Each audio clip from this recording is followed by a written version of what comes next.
If you could please find a seat, I'm going to call this meeting to order at 7:02. Please take a moment of silence with me.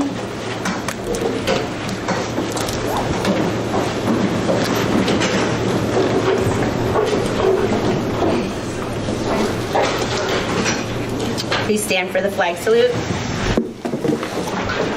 I pledge allegiance to the flag of the United States of America and to the republic for which it stands, one nation, under God, indivisible, with liberty and justice for all.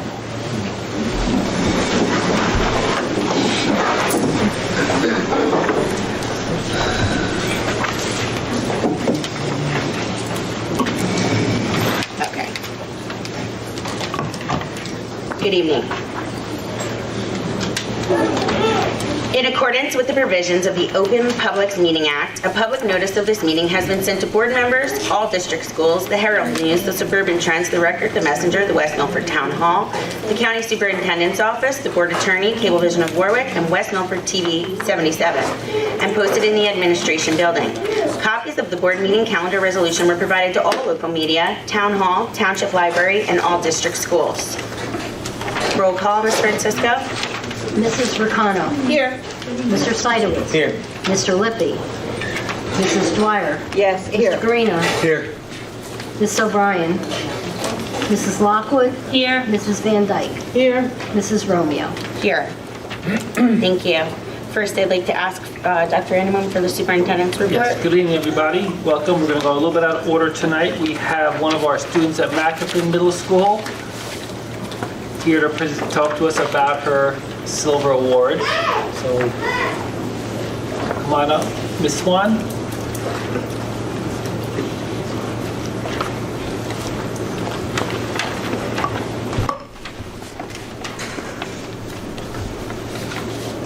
Good evening.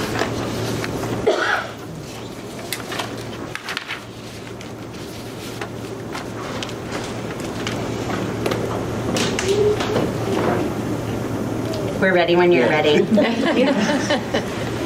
Hello, my name is Marie Swan. I'm a 14-year-old 8th grade student at McAfee Middle School. I moved to West Milford in the summer of 2019. I've been a Girl Scout for 9 years, and this year I will be accomplishing my Silver Award. Unlike the 2 Bronze Awards I've done, one with my current troop and one for my old West Milford troop, the Silver Award must be completed by one Scout and not her whole troop. My idea is to give the Highlander Academy a Peace Corner in this media center to help them with their mental health and concentration during school. I'm calling this Highlander Academy's Peace Corner. The Silver Award is the highest award a Girl Scout cadet can earn. This award shows the Scout can prove they are a leader who is determined, organized, and dedicated to improving their community. My project originates from a tool my old school used to have, where there was a space in the classroom for students to help calm down and regain their focus before resuming their work again. The project will create a space for students at Highlander Academy to go and take time to either refocus their brains or just an environment that the students have access to. As a person who struggles with mental health, I know the importance of having an area that you can go to and find the balance between mental health and my work. I believe that my project will help students while at school and will help with feeling less stressed and learning to maintain a healthy balance between mental health and working. A Cadet's Silver Award must be completed before the start of 9th grade, when a Scout will advance to a senior in Girl Scouts. I will be starting 9th grade at the start of fall. I'm aware that as the current school year goes on, I will not have access to the building during the months of April, May, and early June. However, during these months, I will focus on collecting donations for this project and reaching out to businesses in the community for materials. For this Silver Award project, I am unable to fundraise, but I am able to accept donations of funds and materials. During the summer months, I will have access to the building and the space I am working with. I have proposed a budget of $1,500, which I've attached here. I've set up an email specific to the project for anyone who wishes to know more or reach out about what is needed for the space. A Venmo has also been set up specific for this project to manage any donations I may receive. Any and all donations will be used towards creating this space at Highlander Academy. Thank you for letting me introduce my idea. Excellent. Ms. Swan, I think I have your paperwork. Would you like to share that Venmo account right now? It's on camera? the flyer. Read it into the microphone because there's a lot of people watching at home. Yeah, wait, what do I do? Sorry. Just spell out the Venmo account for anyone that's watching us at home that would also like to donate. Hold on, I have to pull it up. No problem. You are doing amazing. This is very, very cool. Thank you. Marie, you said you're in 8th grade? Mm-hmm, correct. Wow. We're ready when you're ready. Sorry, it's just loading. All right. The Venmo's at HA Peace Corner, and the same goes with my email. It's just at hapeacecorner@gmail.com, and at Venmo is at HA Peace Corner. And then I have handouts. So the Venmo is H Peace Corner. HEACECORNER. Correct. Okay, cool. And hopefully one day we can have a Peace Corner in all of our schools. Yeah. It sounds like a really good idea. Thank you for this idea and for sharing it, and continue to share it with all the other Girl Scouts so maybe we can have more of them. All right, I'm excited to see it. And I do have these, so should I? Yes, please. If you can give them to Mrs. Dwyer, she can, or whatever you'd like. Thank you, sweetie.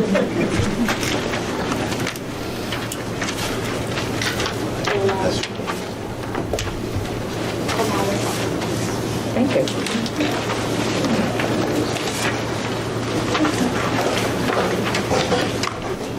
Good job, Marie. Thank you.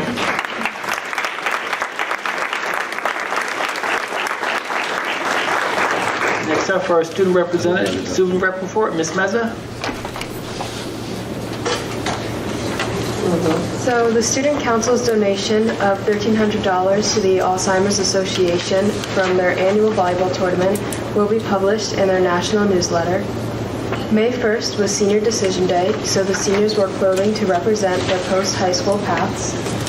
We started off the month with Teacher Appreciation Week. The Spring Choir had their concert on May 14th. The band had their concert on May 18th. Senior Field Day was last Friday. Freshmen and juniors had NJSLA testing this week and finished yesterday. AP testing finished last Friday. Today we had our War and Remembrance ceremony to honor those who served in our military. Highlander Day is on Friday, and the Senior Choice Awards will be next Wednesday. Doors will open at 6 and it lasts till 9. Also, Senior Prom is next Thursday. And as this is my last Board of Education meeting, I wanted to thank everyone for this opportunity as student representative. I'm so glad I was able to experience a role like this, meet all of you, and also work on my public speaking skills. After graduation, I will be attending Drexel University as an interior design major in the honors program and living learning community. Thank you all again and have a nice night.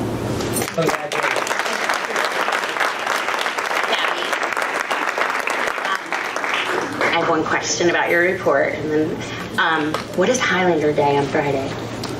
So Highlander Day is basically when all the clubs within the high school and sports teams and just basically everyone, they can set up a booth, and I think we have an early dismissal schedule on Friday, but then from 12:19 to 1:57 is actually Highlander Day.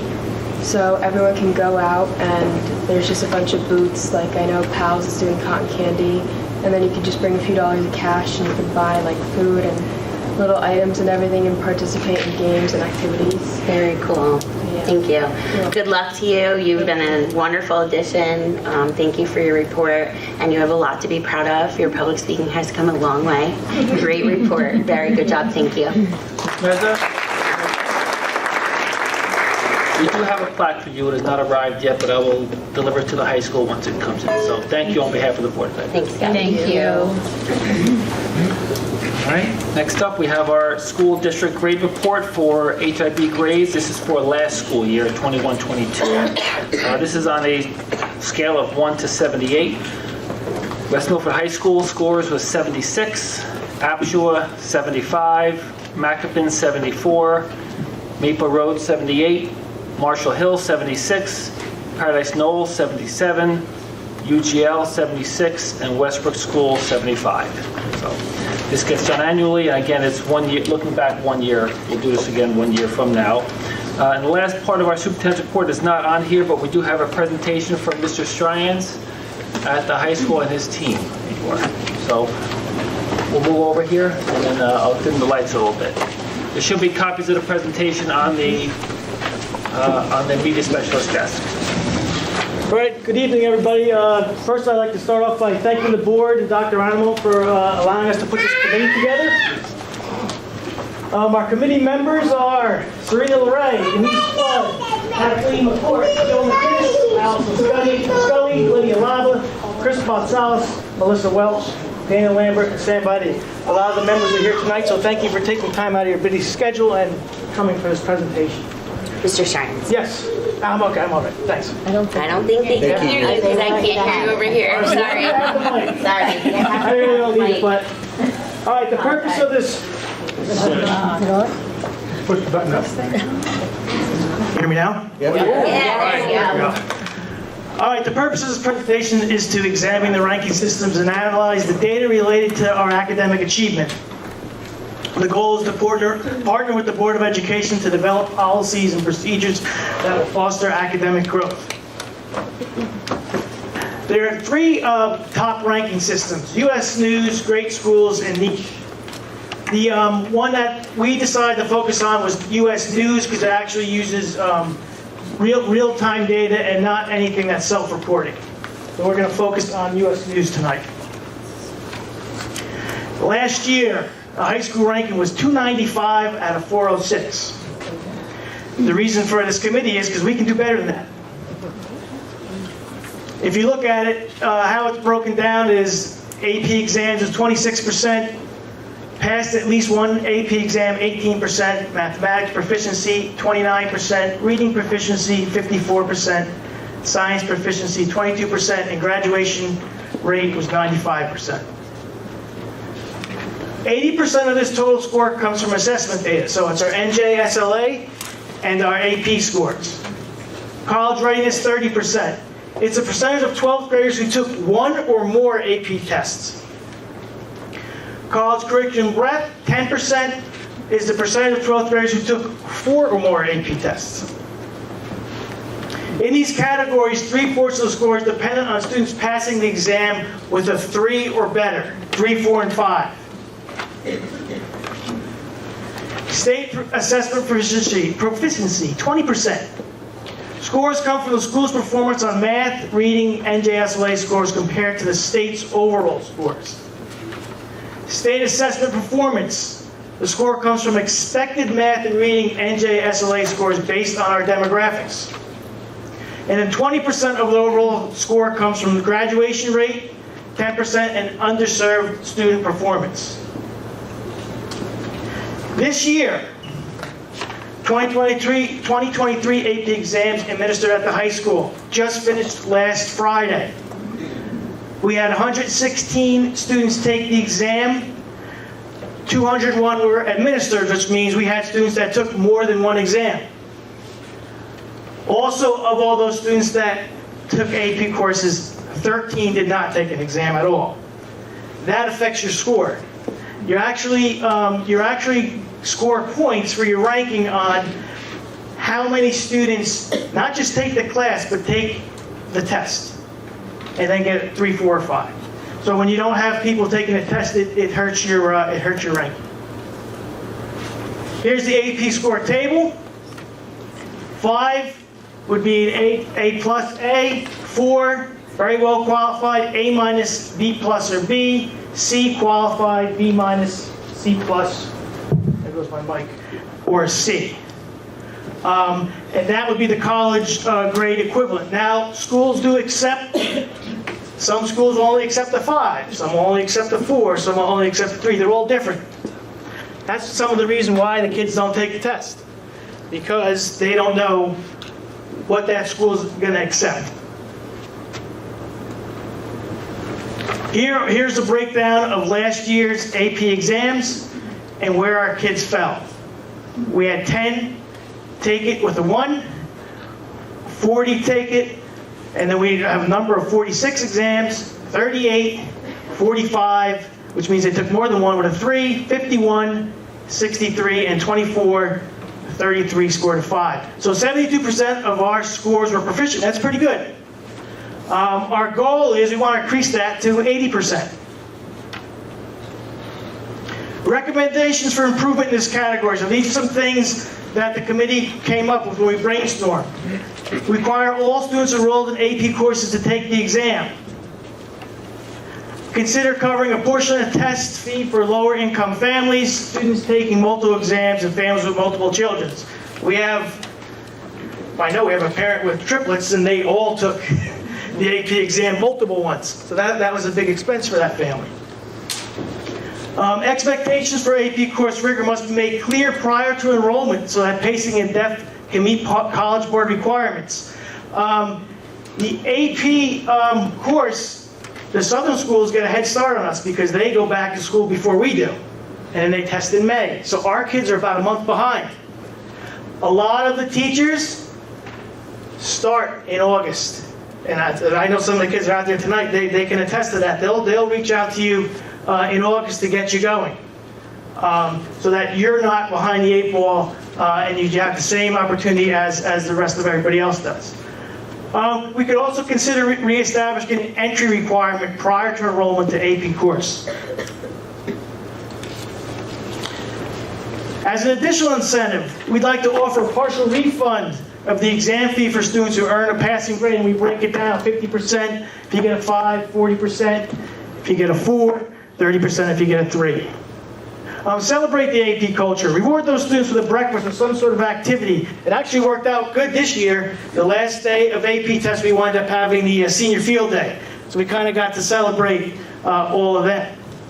Highlight the success of the AP program and share our stats for graduates who have earned college credit. Additional recommendations: increase our dual enrollment opportunities, expand our senior initiative program, advertise the senior initiative program options to both students and parents. Not many people know we have a senior initiative program. Some of the examples are our class meetings, our website, back to school nights. Hometown Prides is a really good night to do it. We really showcase our athletics and our clubs. What we'd like to do there is also highlight our academics. Obviously, this should come up at school conferences. Here's our current dual enrollments: creative writing, advanced creative writing, journalism 4, tomorrow teachers, anatomy, physiology, digital art 2. Coming next year, criminal justice, women's studies, auto, world cuisines, and intermediate computer science. Now, an interesting stat is of the 53 kids that are enrolled, 22 of them, so less than half, pay to get the college credit. So in order to score more points in the ranking, they have to be enrolled into a school, not just pass the class, but also be enrolled in that school, whether it's Seton Hall or Rampo, whoever's partnered. There's all different schools there that we're partnered with. Expansion of our senior options can include an internship, dual enrollment, school work, or volunteer. Typically, a student has to carry 30 credits. We have seniors that by the time they get to their senior year, they need English, phys ed, maybe personal finance, and then the rest is pretty much electives. So what we would like to do is allow those kids to leave early, and some can enroll maybe into Passaic Community College and take a course there. Go to work. I have a kid that wants to be a plumber. He's met all his requirements. He's got to take the basics. I just met with him last week. He's going to go work once he's done with his 4 classes. He's going to go out and start getting his hours to be an apprentice plumber. Volunteer work or internships. So it kind of gives our kids more options. It also will help. By these kids going out and doing things. It also gives us room in our electives to offer to the other students that are still in the building. Suggestions for improving our proficiency and performance and scores. We'd like to increase the vertical articulation between MACPA and the high school.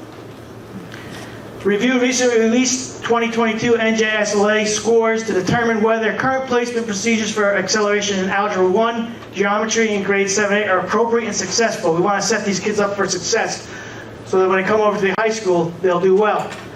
Consider establishing a minimum grade requirement to advance from accelerated courses in MACPA to the high school.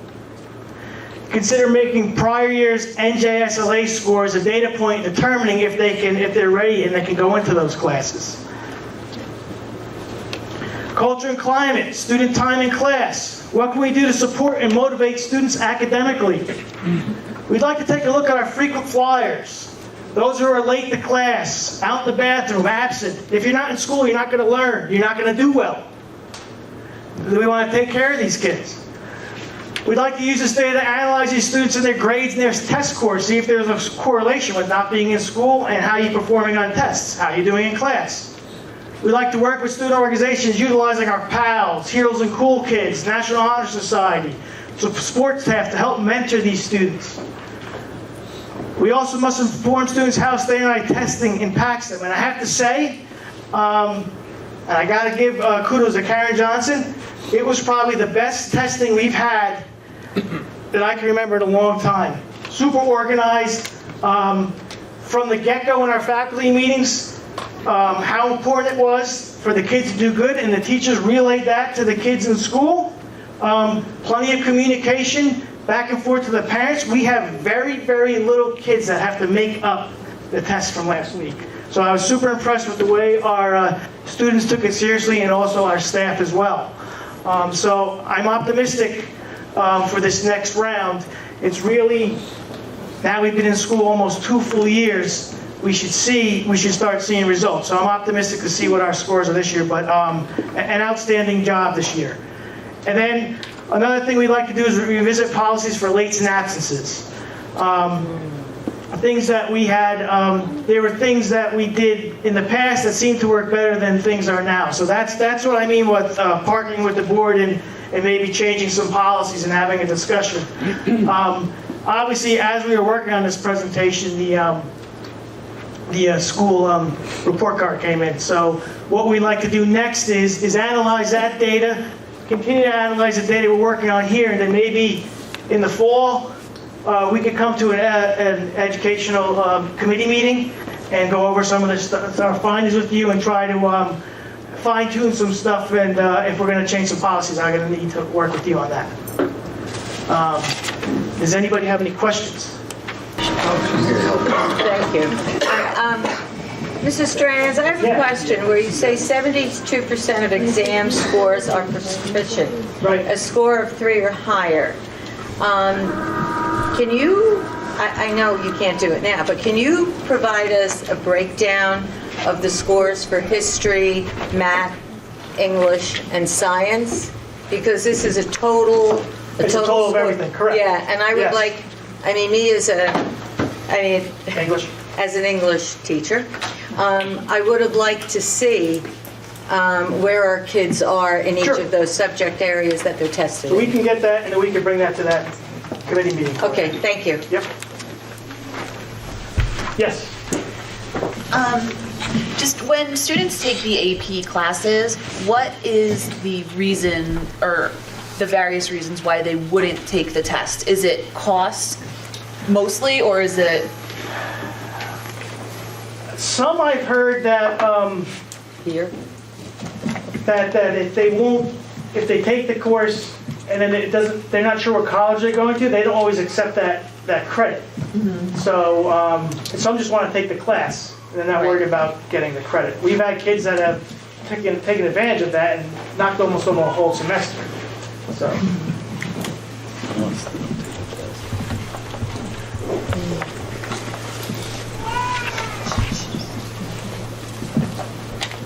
I guess really to answer your question better, I could probably survey the kids and ask them. Because I'm just speaking from conversations I have with kids, but I'm not going to speak for the whole student body. Do you think that possibly they could be intimidated by those 2 letters?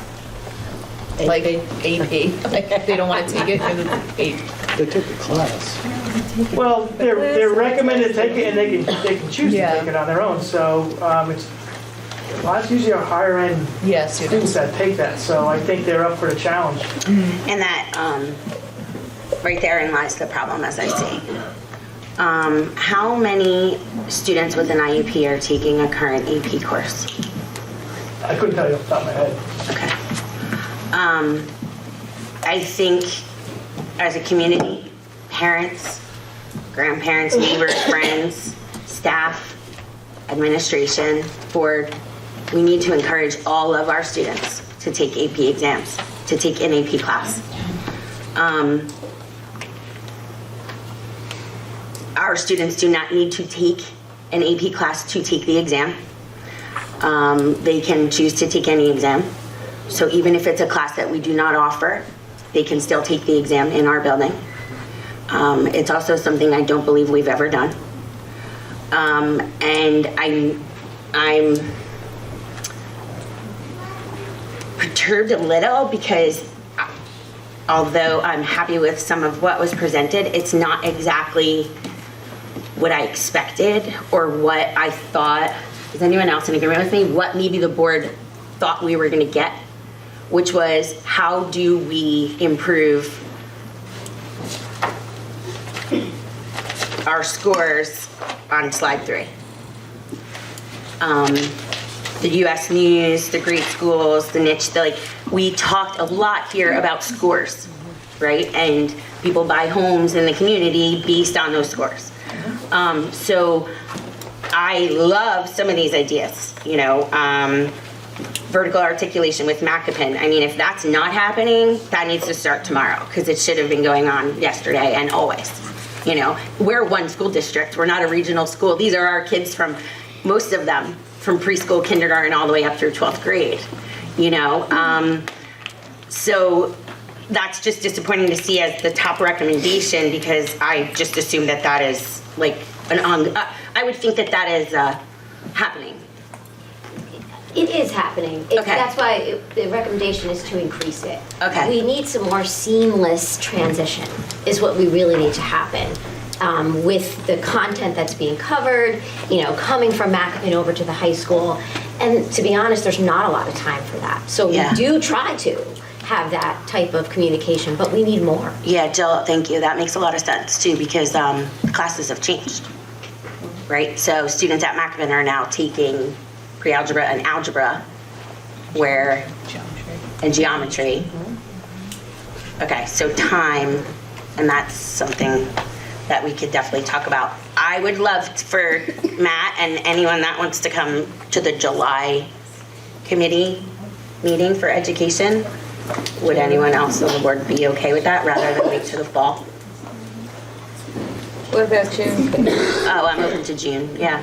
I have June and July meetings. June is probably Pretty busy. Yeah. July, is there going to be able to turn that's kind June of is fast. kind of busy, yeah. Any other questions or comments? I do have other questions, but I want to open it to anyone else first. I'm just wondering if, playing off what you just said. Go ahead. As far as that, is it doable for July? Will we have the numbers, like when you're comparing the report card to what we're looking for? Are you going to be able to put that data together and have it ready for July? Am I going to be stretched? So maybe I we got could do. June's shot with, Yeah, I know. Maybe August would be more of a realistic. Barb, what's the date on our July committee meeting? 11.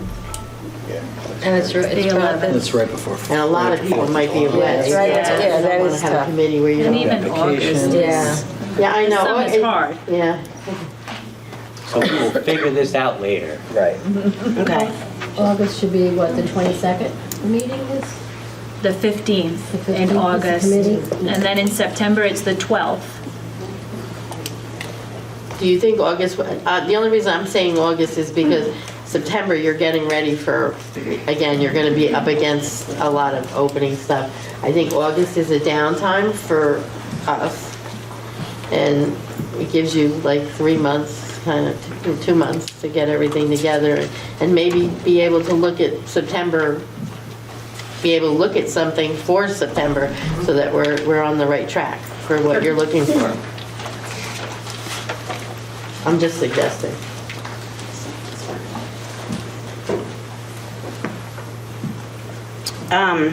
I mean, it would all depend on their availability, you know? Yeah. We're obviously in committee, but the summer, vacations. You guys were- Ms. Romeo, I was not here when this committee was impaneled last year.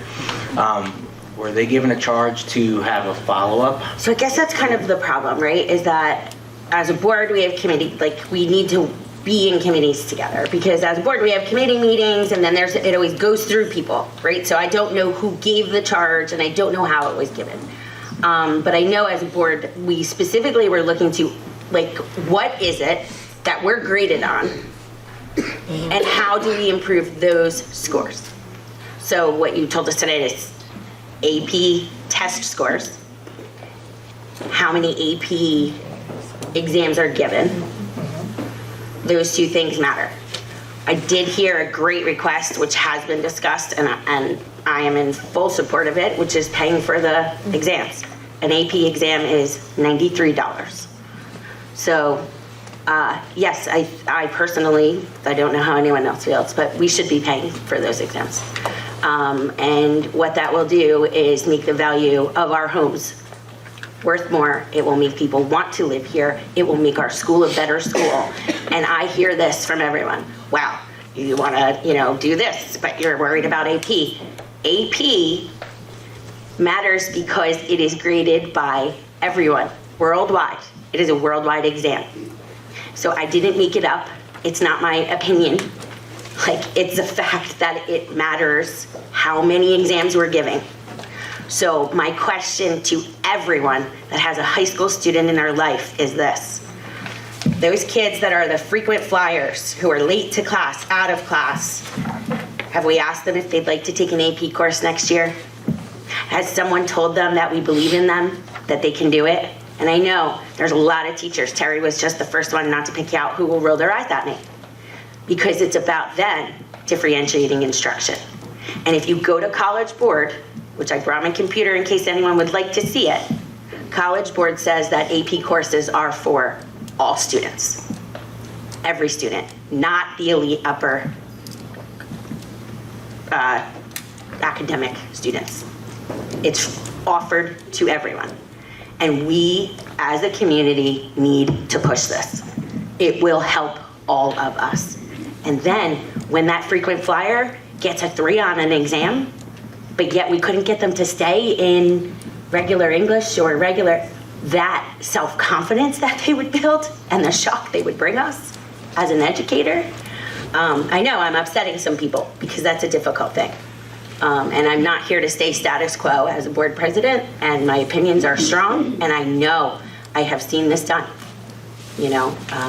so I will stop. But my last question, I guess, is how many AP classes do we offer? It depends. How many runs? 6. You alternate. 27, I thought. 24. Some run every other year, 27 some were won't offered. run if there's not Right, enough I think enrollment. 27 were offered and you had 24 this year. And when's the last time we ran seminar? I taught that class. Awesome. The only year that we ran AP seminar was 2017 to 2018. Cheryl Botsolis and I went to be trained. She was trained in AP seminar. I was trained in AP research. We ran AP seminar the first year. I believe we finished the year with 4. One of whom graduated, so she was out for research. That left us with 3 possible kids to take research. And 2 of those 3 wanted to take AP stats, and they did not have room in their schedule to take both. And so they chose to take AP stats. And the other one, it was kind of I couldn't teach a class of 1 because I was needed to teach other classes, so it would have had to be an independent study, and she was not interested in doing it independently. It never ran again. The problem with that AP course is it's a 2-year commitment. And the students, because they're interested in taking all of the other classes we offer, from every student, and we polled, Cheryl and I polled sophomores, juniors, we polled as many kids as we could, and a minimum 90%, around 90%, that was their answer, was I can't commit 2 years. Keep polling. What I can tell you is that not many schools, I don't know today, but not many schools offer it. Right. We've made the map by offering it, by having it in our curriculum. We were one of the first to approve it, and the top, I think, 10 schools to have it approved. Yeah. So keep pulling. If we graduate 2 that pass, that take the 2 years, it's a big deal. Yeah. So keep doing that. Thank you. I have one question, because you said that you're going to survey the students about why they don't take the test, right? Yeah, that was nice to a question. Okay, so when you do that, will you also survey them and ask them about the cost? Is the cost a factor? Because that makes a big difference for us. And if they're in that survey, hopefully there will be something in it asking what we could do to encourage them to take the test, so that this way they get the credit that they do deserve from taking the course.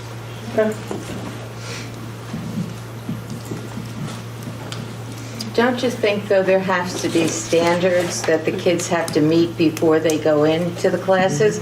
Because I don't want to see some kids go into a class and set them up for failure. That's my biggest concern. So I think that's something that has to be considered also, that they... Well, I think, one of the things I think that we've talked about here multiple times is that the one way of encouraging them is putting honors and AP together, so that this way they won't feel as overwhelmed, because they are learning the same things, and maybe that increases the pool of the candidates that are going to take the test. But we haven't, although we've talked about it, we don't seem to ever get there. True.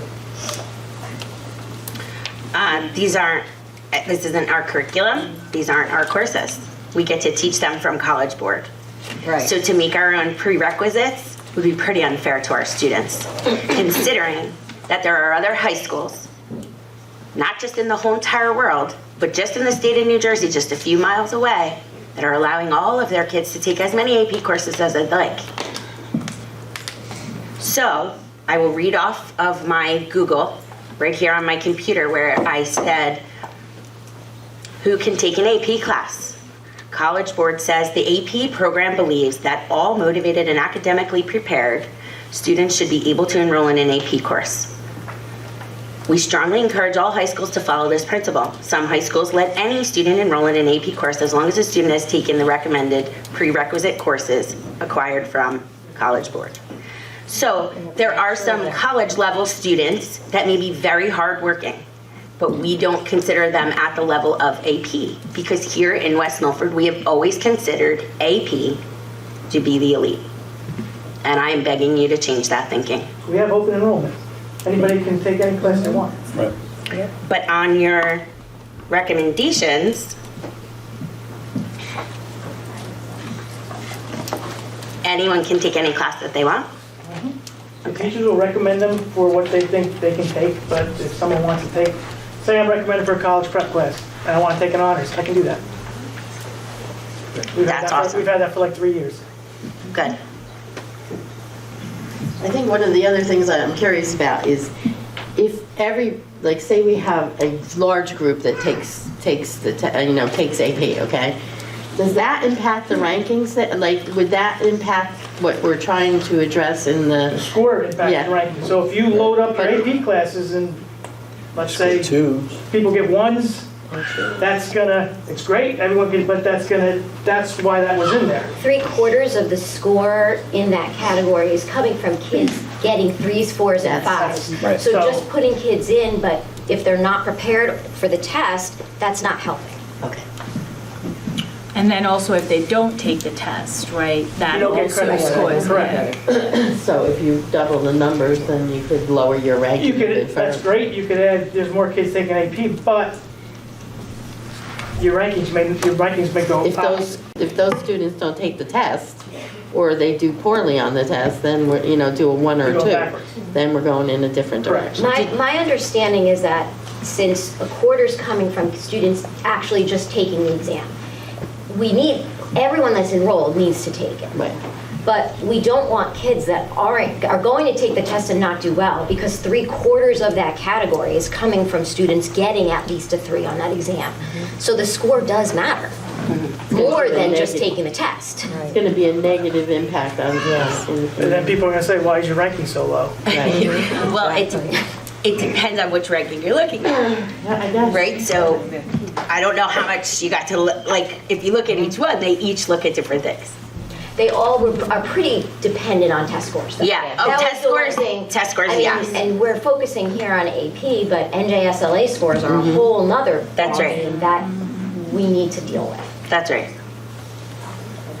Yeah, and so the recommendations where we discuss what you just said about setting up prerequisites don't just apply to AP, but it's more of like a global of making sure that, like for instance, I teach AP Stat. AP Stat has requirements of Algebra 2. Has that student taken Algebra 2? And I don't always know if they have right away, but I know they need to know logarithms. And so that logarithmic base, that Algebra 2 prerequisite that's also mentioned in the College Board, has to be met first. And so when we think about just careful placement in general and intentional placement, that the kids are placed in an environment where they are set up to succeed and where the kids can thrive. Because I think the culture of academia has to be a place where every student can thrive, and that's more of like in any course versus just the AP conversation we're having. So some of those recommendations span past that AP specificity. Thank you. Does anyone have any other questions? Go ahead, Ray. Yeah, appreciate all the stuff on AP, but it seems like we maybe glossed over, didn't spend enough time. I really found it important to know about the dual enrollment and the internships, school to work program.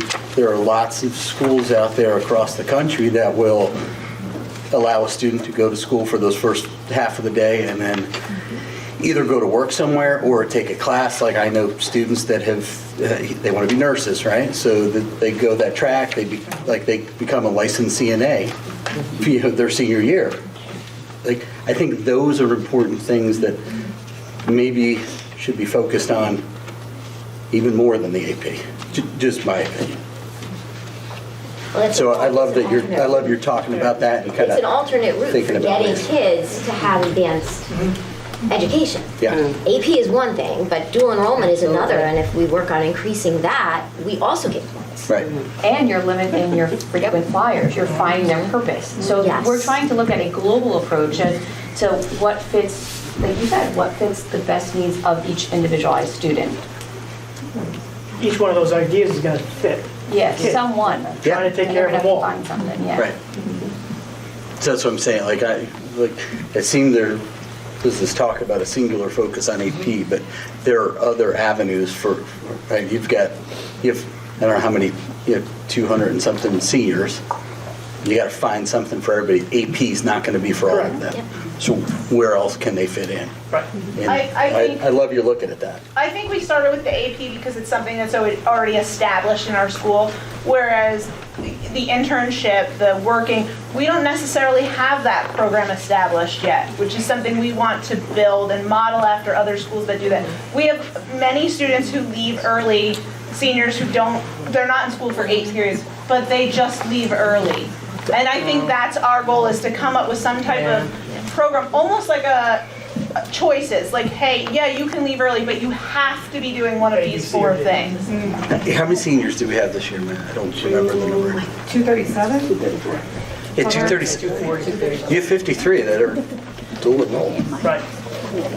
That's a pretty fair amount, and I think that could be more if, when you focus on that. And it doesn't necessarily have to be an AP route, right? It could be Dual enrollment is more than just seniors, so dual enrollment is available Okay, great. to Awesome. depending on the course. Love it. And the fact that very few of them are even paying for, the credits. The credits are more expensive for dual enrollment than it is for an AP test. Yeah. That's the problem. And the other part of that is some of them, at least in the anatomy class, I know it's, some of them are going to go to college for a medical field.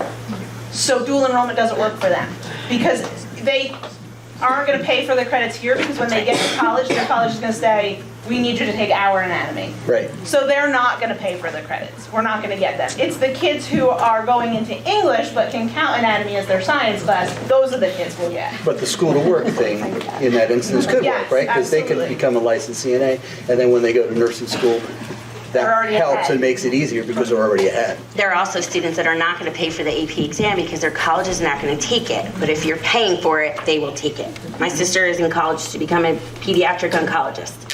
Her high school paid for her to take her exam. She took all of her AP exams, but her college didn't accept any of their credits. So she used to retake those classes.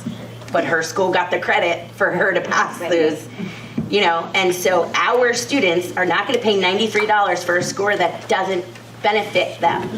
I know I've had students in calculus that are taking my test, but saying, well, I'm going to be a bio major, so I'm not going to take the AP bio test, even though I'm in the class, because I have to retake it. My college already told me I'm going to take their bio. So yeah, you're right, that those kids would pass those tests. Of course. So if you know, Mr. Novak's not here, but I am going to quote him anyway. If you know Kate Romeo and in the Kate world, dual enrollment is extremely important to me. However, I did not bring any of my stuff for dual enrollment, nor did I didn't anticipate it being in this presentation, nor did I think that volunteer or work experience would be in this, because to really, I guess, go back to Will's question, I thought the charge was really to evaluate how we, as a district, as a high school, are evaluated. So I do not think, and please correct me if I'm wrong, work experience, volunteer service, none of those things are going to up our scores on News and World Report. The dual enrollment, I think that's how we got there, because we started talking about dual enrollment and looking at other schools in the area, what do they offer in terms of their dual enrollment, and then that got the ball rolling, where other schools say, well, kids can leave early, but they're going to either go to, you know, Passaic Community and take a speech So class. some of them actually look at dual enrollment? Yes. Okay. Yes, and so then their option was dual enrollment or school to work, or that's how we got to that being included in this. Do you know which ones look at that? They mentioned a lot, a few of them mentioned dual enrollment as being part of the college experience, getting that experience for college readiness. And so then we looked at like other schools had more dual enrollment options, and so we were like, oh, that would be a great way that's like, doesn't really cost us anything to offer that to the students. And also in terms of reaching not just your most academic students. You know, you can have other students in their areas of interest that maybe aren't calculus or advanced biology, but by dual enrollment can take an art course or, you know, something that's important and interesting to them. And I think it's overall working on the academic culture.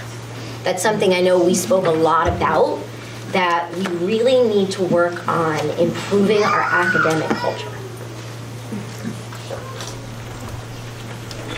Mr. Stryance, you mentioned, you gave kudos to Mrs. Johnson as the testing coordinator, and I could not agree with you more. We have needed a testing coordinator in the building of the high school for years, and I am so glad that that finally happened this year. This is her first year as the co-coordinator, right?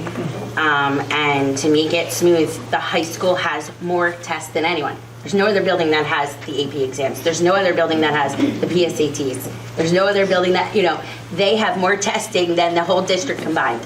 And so. We have more testing than all the elementaries and McAfee. Combined. Still have more testing. That's right. That's right. And so, thank God that the board decided that this year, finally, that was done, because it really was needed for years.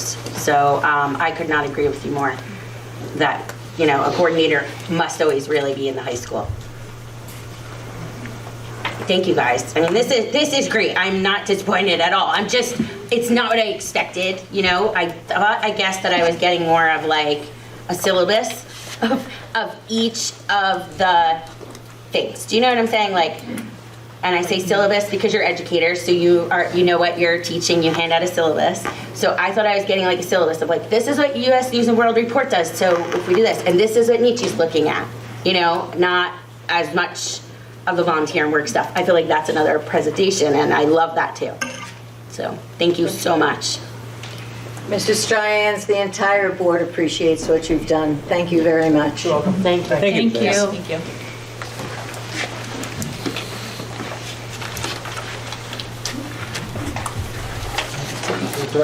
Director of Ed report? Yeah, are you giving it? Okay, Go ahead. So this is under the Director of Ed report for our elementary math textbook selection committee. This is something we've been discussing for probably a year now. So since September, a committee of dedicated teachers and administrators representing all grade levels, schools, and student need work together to select and review a new math series. As many may remember, this process began in the fall of 2019, but was derailed by the ensuing COVID-19 pandemic.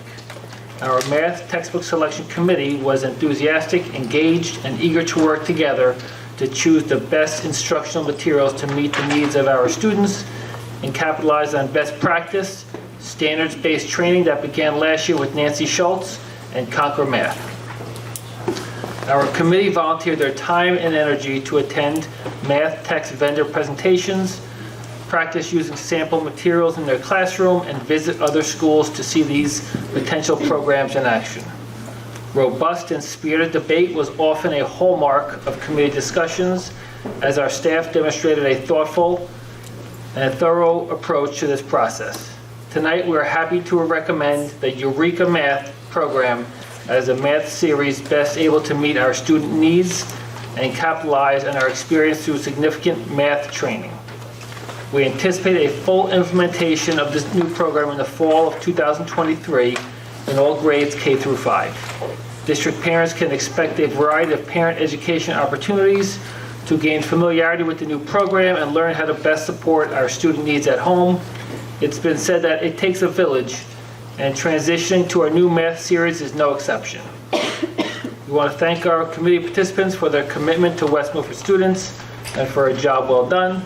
This is going to be the hand carry replacement, the white one. So total cost is $300,000. This is going to be funded through the stabilization grant that was received in the fall, I guess October, November of this past year. So we earmarked that money when we applied for the stabilization grant in, I think, September. It was approved by the department, and we're now just getting around to spending the money. So. Dr. Armel, could you just remind us how much that grant was for? The 1.1? We received 1.3, just under $1.4 million. That's what I thought. This is the one, this is the original one in fall. We just received about 770 maybe, Okay. the second round. And 300 of this is being used for these books? For this program, K to 5. Good. So Good we program. budgeted for the maximum. The different programs came in at different price points, obviously. The committee is recommending Eureka Math. Thank you.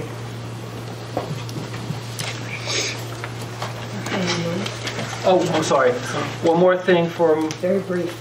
Yes. Thank you. Dr. Davino, I apologize. Thank you. I just wanted to recognize two of our special education students. On May 11th, the Passaic County Association of Special Services Administrators held a recognition for students, and students all over Passaic County applied for scholarships. There were actually about 30 applicants from Passaic County. There were 5 recipients, and 2 were actually from West Milford High School. So 2 of the 5 were from West Milford. I had the absolute privilege of having a nice breakfast with Ty Rocky and Chloe Olson and their families. And I just wanted to congratulate them. They both received $1,000 scholarships each. Exceptional students who really, really represent our West Milford High School students extremely well. So I just wanted to congratulate them once again. Wonderful event.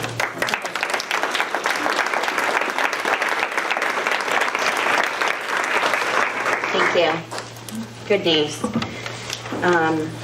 Is there someone that can make a motion for special reports and correspondence? I would like to move to approve the following Board of Education meeting minutes for April 25th, 2023 workshop regular meeting and the April 25th, 2023 executive session meeting. Second. All in favor? Aye. Any opposed? My president's report tonight. If you're a music parent, it's been a very busy 2 weeks. Concert season is over, but it was absolutely amazing. I'm really proud of our music department and attended most of the concerts. Absolutely, hands down, we know that we're top notch. It was so good. And one thing that I want to point out to the board that I just learned this year in going to concerts is that our music department is having pieces of music composed for each of our bands by composers outside of West Milford. One of the composers came to Macoupin and met with each of the sets of students, all the saxophones, all the flutes, and worked with them on pieces that are written for our students. I believe the composer is an alumni of West Milford. Yes, he is. Yeah, and he was commissioned for the work. So that is separate from actually what I'm discussing. That was one, yes, from Montclair, an alumni. Yes, that was one. There are others that it's about they're volunteering, they're working with and they're composing. Yes, so each band that I saw had a original piece. Even our jazz band, our high school jazz band, had a piece written for them. And I saw it at a jazz competition, the first time it's ever been publicly played. So that's just really cool. Other high schools don't have that. That's very cool. Another band thing, I did attend the fundraiser, the Pocketbook Bingo. I cannot wait to go again next year.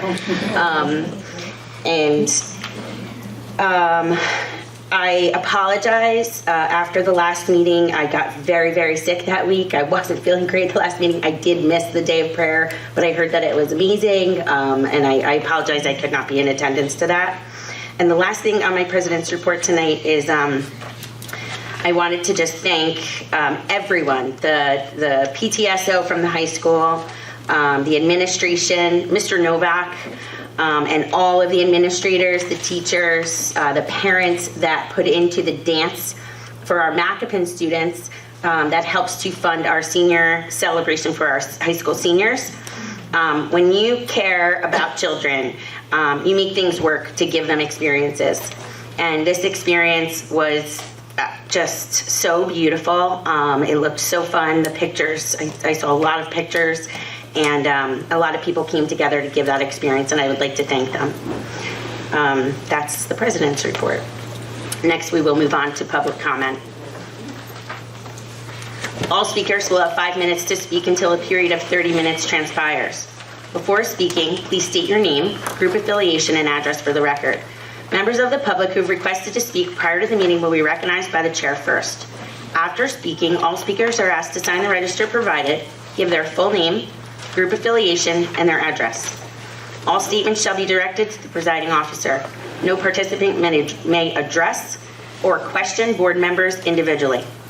All speakers are expected to have read the statement within the agenda regarding the regulations concerning public comments. Members of the public are reminded that they are legally responsible and liable for their comments. Mrs. Francisco, is anyone signed up for public comment number 1 on agenda items? Yes, Dr. Goff. Dr. Goff.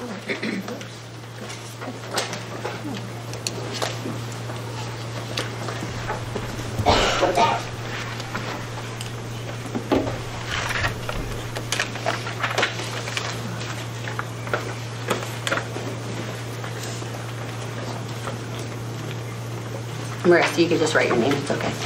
Thank you. I want to make sure this is on. Is it red? No, it's green. Hit red. Mine. Okay. Okay. Good evening, everyone. Dr. Marissa Goff, resident at 34 Center Street. There are a few points that I want to make and a few questions that I want to ask per usual. First off, I'm sorry that most of my comments have been reactive. My plan has been to come in here and present facts to you. But you already know them. You know that the demographic study wasn't perfect and that class sizes may be more than what was originally projected. You know that closing the largest and most centrally located school has left us little wiggle room for fluctuations in enrollments. You know that our most recent annual financial report shows that West Milford's population has increased and an uptick in home sales as well as new builds on pockets of available land during COVID. I took that directly from the most recent annual financial report. Why play the shame and blame game? I know how hard your job is as a board and that tough decisions have to be made. Making you admit that is not going to make me feel better, at least not really. My objective is simple. Let me help you. Before that, though, I need the board to review with us one more time why class sizes are being changed so quickly after closing the school. Is the current enrollment for next year more than what was originally projected? The community still seems to be confused and frustrated by this. It would put a lot of us parents' minds at ease. The information presented in Policy 2312 does not help much. It is very vague. If there is no immediate danger of lack of space with our current class size policy, I need you to table it until our new superintendent sits in that seat.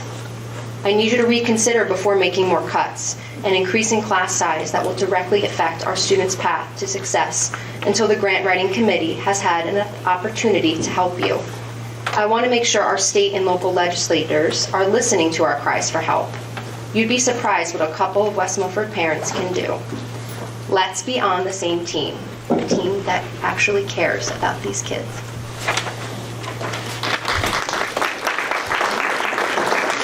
Thank you, Dr. Goff. And I will comment, I did get your email. I'm sorry, I got a lot of emails in the last 2 weeks, and I have not responded back to all of them.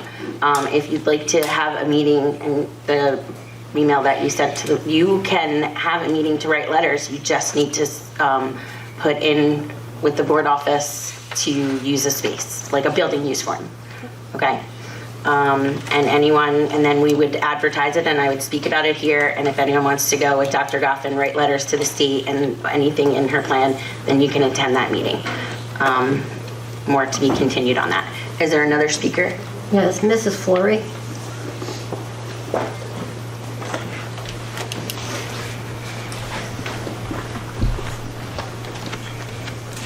Hi, my name is Christy Flory. I live at 60 Upper Greenwood Lake Road in Hewitt. I'm here on behalf of the parents of the current third grade class at Upper Greenwood Lake Elementary. Our class is already a large one with 18 and 19 students respectively, with additional children pushing in for various lessons from the LLD program. Next fall, we are estimated to have approximately 57 students in fourth grade, with the additional Marshall Hill students coming in. That would right now mean class sizes of 28 and 29 students. I understand that these numbers may change and are not permanent. By contrast, Marshall Hill is slotted to get about 34 students, and that's just a huge difference.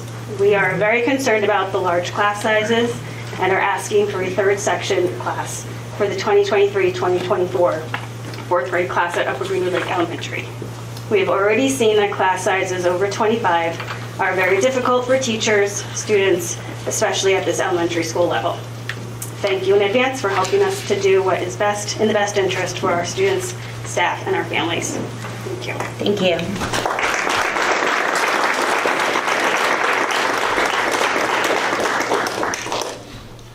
Next. I only have, I have 2 letters that came that would like to be read. However, I don't know if anyone else in the audience wants. And those are on agenda items also? Well, yes, they're about the vocal music teacher. Both of these, which is so we can talk not about on the these agenda. Second time. That's right, the second time. I thought the vacancy was, didn't we list the vacancy? For the choral teacher? It's not an agenda item, right? No. Yeah. Okay, it's on the minutes. Okay. Just checking. Is there anyone that would like to speak about an agenda item tonight? Mrs. Stevenson. I wasn't going to speak tonight. My name is Courtney Stevenson, 307 Ridge Road, West Milford, New Jersey. However, sitting here listening to Mr. Science's speech, I had some thoughts. It's considered an agenda item because he was speaking, correct? I just want to make Yes. sure. Okay, just want to make sure. Last year, sitting on this board, I was shocked by the U.S. News and World Report scorecard. Our scores are not good at all. Sitting in the audience tonight, I have more thoughts and many more questions. The NJSLA scores need to be highlighted more. No one mentioned them as a point of concern, and quite frankly, it is a big concern. I understand the AP scores help improve our school's ranking. However, the majority of our students are not taking AP classes or taking the test. The majority are in the mainstream classes, and all are taking the NJSLA test.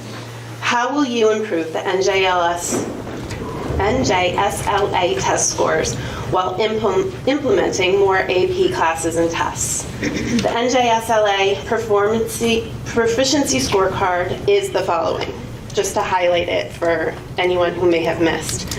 Math proficiency, 29%. Reading proficiency, 54%. Science proficiency, 22%.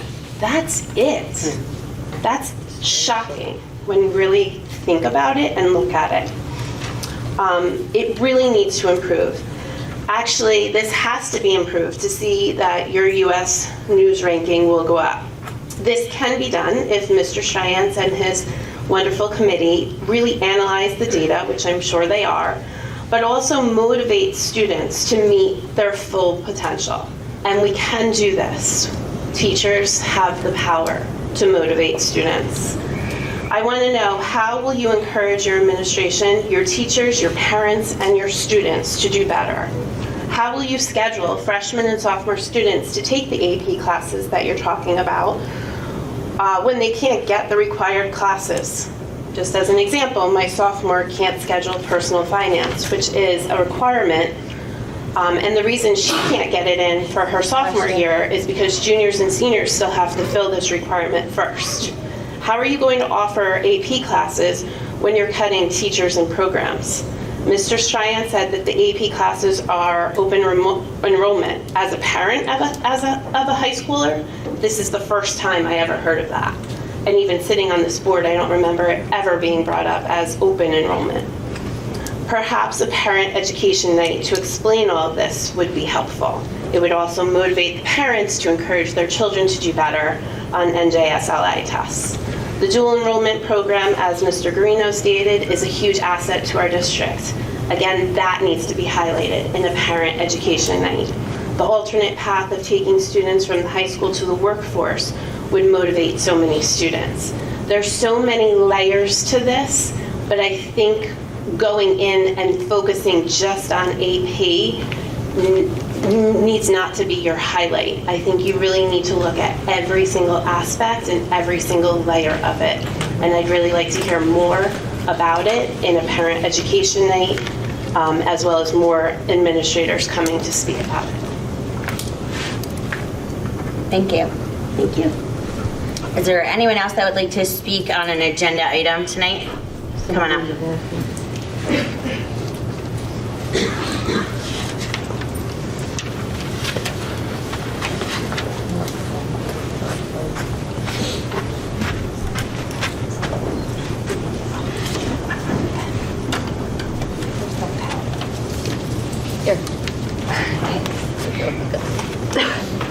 You could speak first and sign it right after you speak if you'd like. I don't break any rules. My name's Teresa Lindholm. I live at 41 Somerville Road. I want to talk about the class sizes. As we unpack from the day, my kids argue back and forth for whose teacher's funnier. And as that discussion comes to an end, it begins again at dinner time, while my husband is now the judge between all the details of the kids' class, but now the details of previous year's teachers come into play, because then now how lucky the kindergartners are and the memories of how fun those classes were. And I share this because kindergarten was 3 years ago for my daughter, and a distant memory for her, but it was so important to her. And second grade will quickly be here for my son, and the adventures of second grade are now becoming oh God, I'm so nervous. You're doing great. Good. Take a breath. Second grade will quickly be here for my son, and adventures of second grade are now becoming a daily part of discussions as well. Those teachers are not just teachers. They're teachers that become members of our family and our daily lives. People that my children love. These teachers know my children, and they make my children feel loved. These teachers go out of their way for my children by differentiating instruction and seeing things in my children that would just go unnoticed in a bigger classroom. My daughter could have easily missed an opportunity to be in the Accelerated Learning Unlimited program because she was on the cusp because her second grade teacher analyzed her test scores and went to bat for her to make sure she had the opportunity to get in.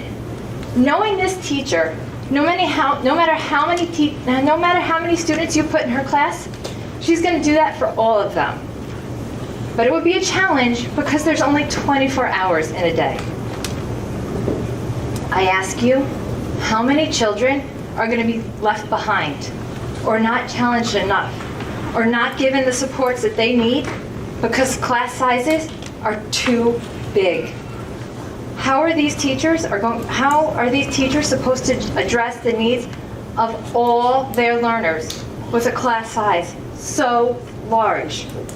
And it makes me wonder when the last time any of you anyone on this board were in a classroom. Was it this year? Was it last year? Was it 5 years ago? Because honestly, school is completely different than when we grew up. And I'm afraid that you're making policy decisions based on your learning experiences 20 years ago. You're making decisions based on the fact that all learners are exactly the same. 28 different learners in one classroom is a lot. And before you make a policy to increase class sizes, I urge all of you to spend some time in an elementary school classroom and see how children learn. See what's happening. See what is actually feasible. See if 28 is feasible, and see with the teachers. And I understand you want to increase class sizes. And you know what? This time of year is a great time of year to see what's going on. Before you go ahead with your decision, I want you to imagine this example. A teacher's addressing behavior. She raises her voice at a behavior problem. She's not yelling, she's just raising her voice. Now a student with a sensory issue is set off. And what's that child to do? And now imagine another student in the same class with anxiety issues. This student's just trying to learn and do their best and be on their best behavior, but the teacher just used their loud voice, and now he or she is upset because they're never the good class. But they perceive that they're always getting yelled at, even though this student has done nothing wrong. While the teacher's addressing these issues, a few different students start to talk, and now all of them are talking. And now the anxious kid is more nervous, and the cycle continues, and the teacher needs to circle the room, calming the students down, addressing all the students before she can even address learning or teaching. With smaller class sizes, teachers and students can build stronger relationships and help social emotional learning.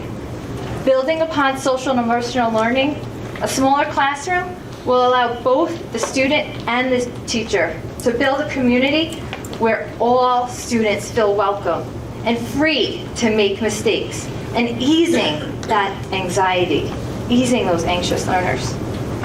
As we know, when students feel included, they feel open to learning, and they're likely to retain what they've learned and apply what they've learned. Applying learning. Are you at the end? Yeah. Okay. Applying what they learned means that they will apply what they learned and increase their test scores. In smaller classes, students get a chance to participate, get called on more, and have a hard time hiding, forcing them to engage in their learning and taking ownership of their education. All right, I have to stop you here. Go ahead. Can I just make a motion to let her continue? Yes, I Second. All in favor? I'm almost done. Any opposed? It was just a formality. We just have to do the formality. I can't let you go on without it, so go ahead, continue. Listen. Sorry. In smaller class sizes, students get more of a chance to participate, get called on more, and have a hard time hiding. It forces them to engage in their learning and take ownership of their education. In a smaller classroom, teachers can provide more direct feedback and students can work on their feedback. Teachers can differentiate their learning and hold smaller learning groups. Students can work in smaller groups and provide each other with direct feedback. Teachers can get to know their learners better and build a relationship between home and school. And we know a positive relationship between home and school is a direct correlation between how a student will do in school. You are our Board of Education. You love West Milford. You are here for our students. This is your time to step up for them and show our students that they matter and that you care for them. and that the people that matter to them, that people that matter to them, they're teachers. Vote no to increasing the class sizes to 28. This is your time to show West Milford you love this town. This is your time to show our students that their education matters. Thank you.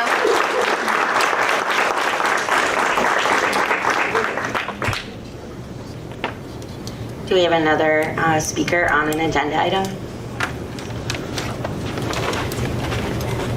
All right, last Seeing chance. none, move to close public comments. Second. All in favor? Aye. Any opposed?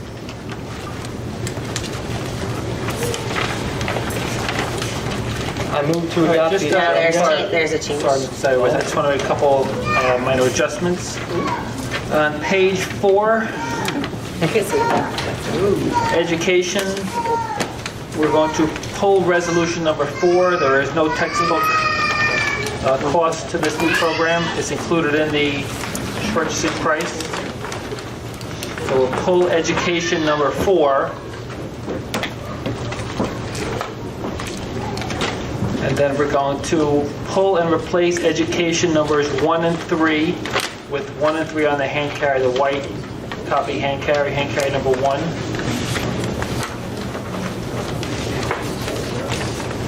Pull number 1. We're going to pull and replace number 1, and pull and replace number 3 with the additions on the hand carry. And number 3, it just has the name of the program and the cost. Number 1 is the title money that was supposed to be posted today. As of now, it has not been posted, or at least as of when we left the office, it was not posted. So this is title money we have to accept for next school year, federal money, which is an important part of what we do.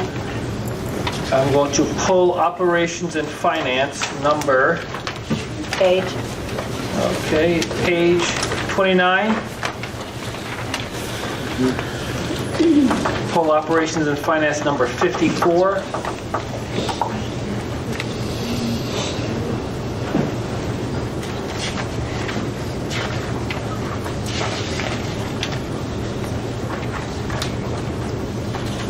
And the last one we have on page number 34. It's been discussed already, the class size policy. I know the board has expressed an interest in revisiting that in committee.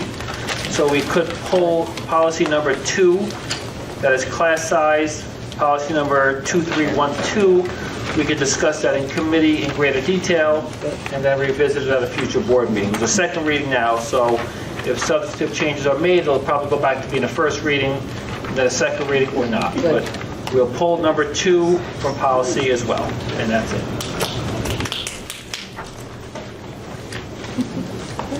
All right, well, would you like to make the motion? You're started. I move to adopt the amended agenda. You need a second? Second.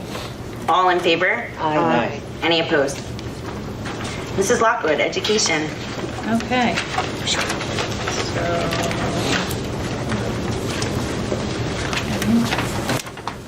I make a motion to approve agenda items 2 through 13 and hand carry 1 and 3 under education. Second.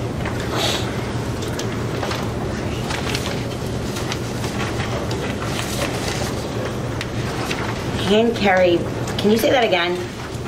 1 through 13 and? No, number 2 through 13. Notwithstanding 4.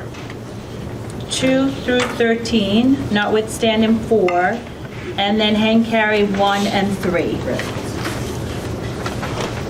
Because hand carry 1 Got it. and 3 replaced 1 and 3 on the agenda. Got it, thank you.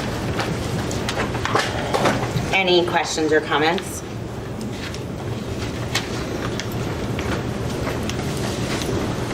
I have a comment. Number 5,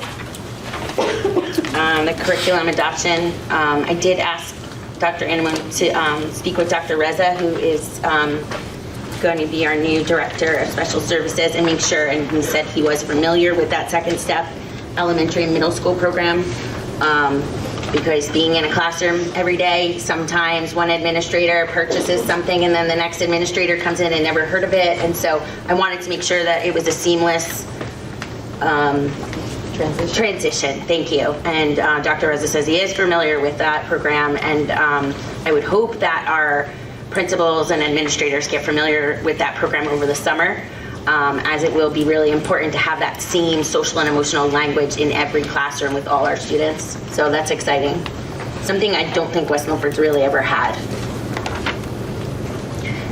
And an example I always give in my career is, does anyone know the universal sign for choking? Does anybody know it? What is it? Choking. Does anybody know the universal sign for feeling depressed? Or wanting to hurt yourself? There is none. So we need proper language to teach our students and how to communicate when they don't feel well. Things like that is really important. So I'm excited about 5. Does anyone else have comments or questions? Seeing as none, we'll go to roll call. Mrs. Lockwood? Yes. Mr. Seidowitz? Yes. Mr. Guarino? Yes. Mrs. Dwyer? Yes. Mrs. Van Dyke? Yes. Mrs. Ricano? Yes. Mrs. Romeo? Yes. 14 will take place after executive. Yep. Personnel and student affairs, Mrs. Van Dyke. I'd like to move items 1 through 37.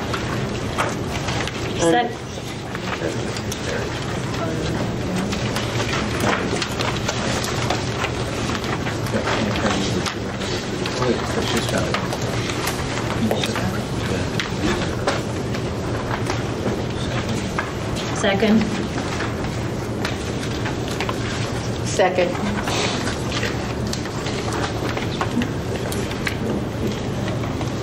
Any questions or comments? Linda, did you add the hand carry? You said 1 through 35. Yeah, Add the I hand added carry. the hand Great, carry. thank you. Do I have a brief comment? Yes.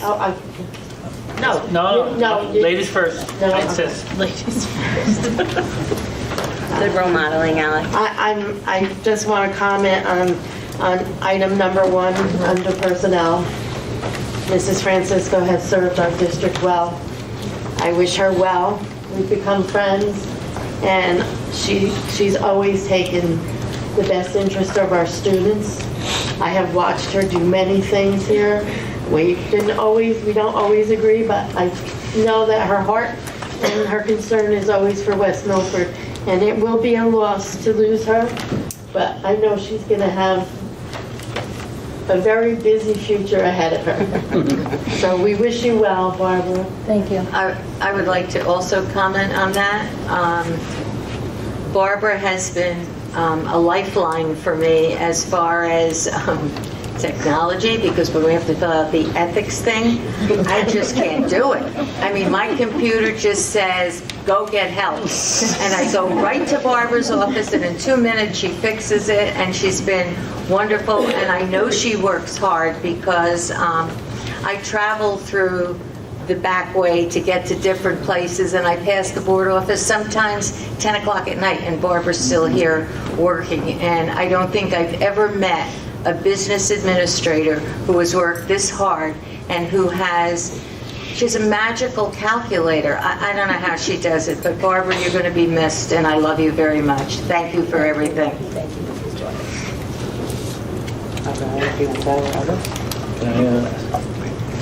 Well, I just want to add. So I just want to echo not just what you two said, but also the fact that of all the business administrators across the entire state, there's a handful that had to deal with what you've had to deal with and endure these past 6-7 years.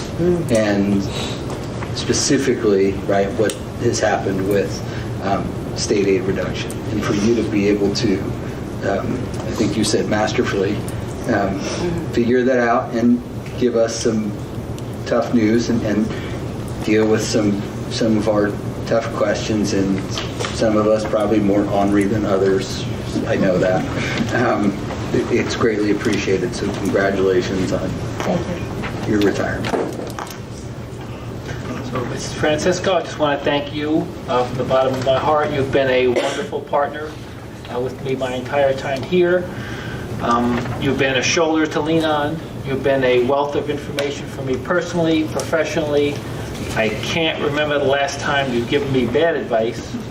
I hate it when you're right, which is why once every 3 or 4 months when I'm right, I let everybody know it. I make a big deal about it, but we all know that 99% of the times you win the argument. A lot of people don't know. Barbara's the only person I know to go from being a grandmother of 2 to a grandmother of 7 in about a week and a half, which is an all-time record, I think. And a little secret about Mrs. Francisco, West Milford means the world to her, and she's going to miss this place more than anybody knows. It reminds me of something Mr. Sadowitz said a couple weeks ago to me. You are a true Highlander, and you will be for the rest of your days. So best wishes on a happy and healthy and retirement. I still owe you a street sign from the end of my block. I'm going to borrow one day. I live on Francisco Avenue, so there could be a missing street sign at some point. It may wind up on your porch. But thank you so much for everything, and best wishes in retirement. Thank you. Thank you, everyone. No,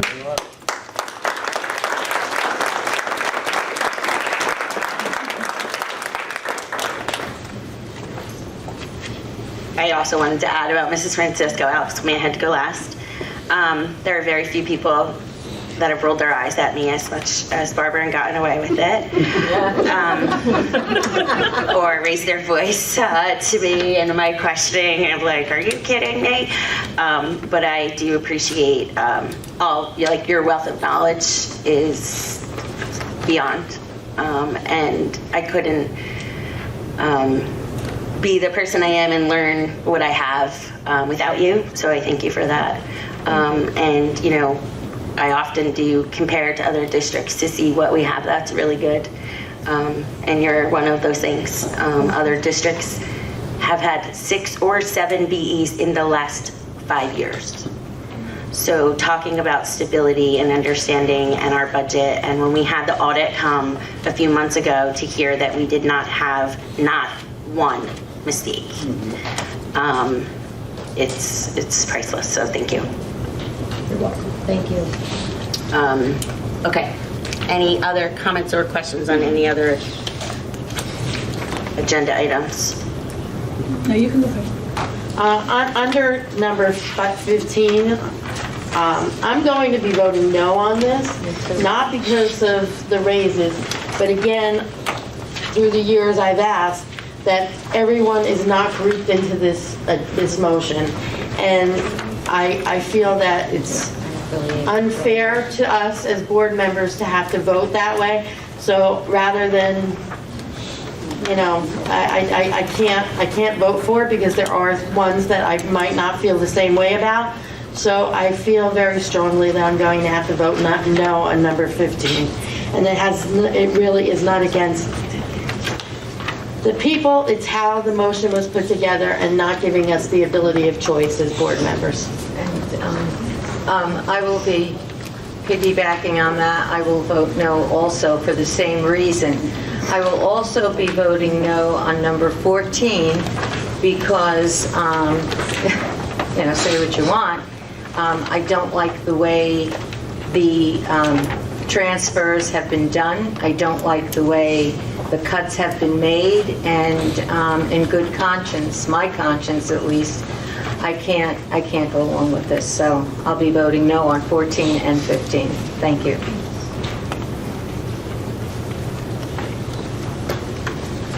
Are there any other comments? Because I have a question for the board. Go ahead. I just wanted to say congratulations to Barbara too, and also congratulations to Dr. Jared Fowler, who's going to be the new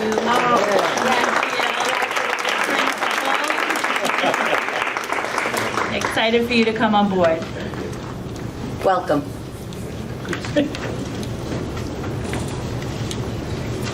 As far as 15, I never thought of this, and I happen to agree with Linda that I think it should be separate numbers.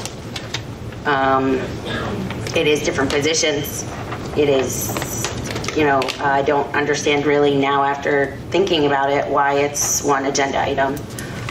So is that something that we can table and revisit as different agenda items? Or is that something that the board would want to do? I mean, I think that that is a good idea, rather than vote on this as one and have some yeses and nos and whatever. I'd rather, I can't, I need someone to, if you guys agree, I would need someone to table it and second it, and then we can move forward and ask that they be presented differently. What do you guys, I think it's a good idea. I like what Linda said. I think that that's fair. There's very few items that all get jumped together like that. It would then be on the June agenda? Or we could, it could be on the June agenda or during the executive. I don't know how, if this is a possibility, because essentially if you vote for, say, a resolution that has four paragraphs in it, you can, as a board, have a motion to vote for it, or rather, vote for it by paragraph. I don't know if that's something that a personnel matter can do also.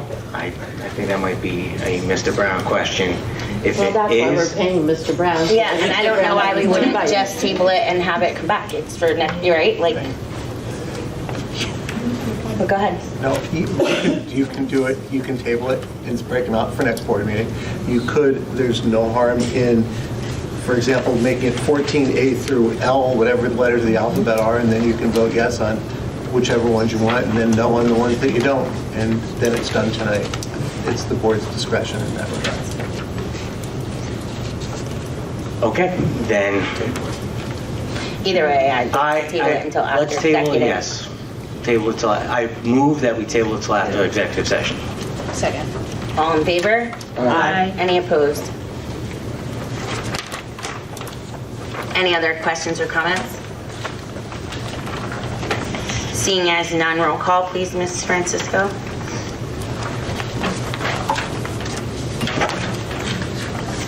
Mrs. Van Dyke. Yes. Mr. Seidowitz. Yes.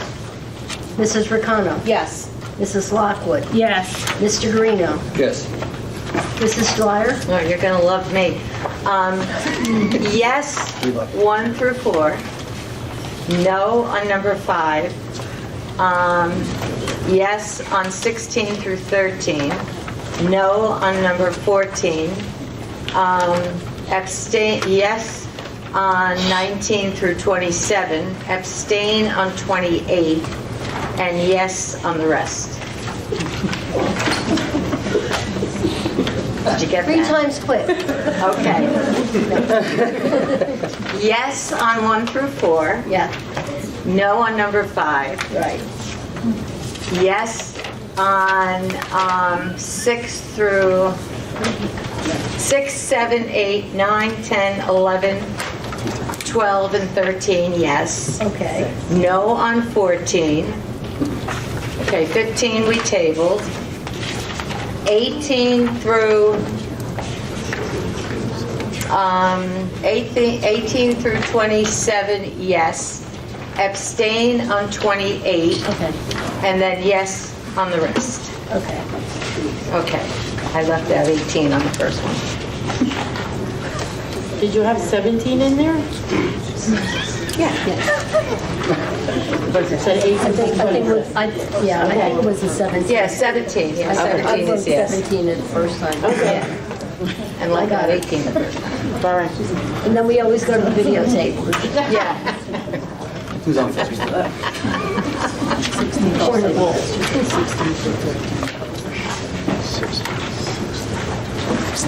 I'm ready when you're ready. I abstain on 18 and yes on everything else. With that, we'd like to. All right, welcome aboard, Dr. Fowler.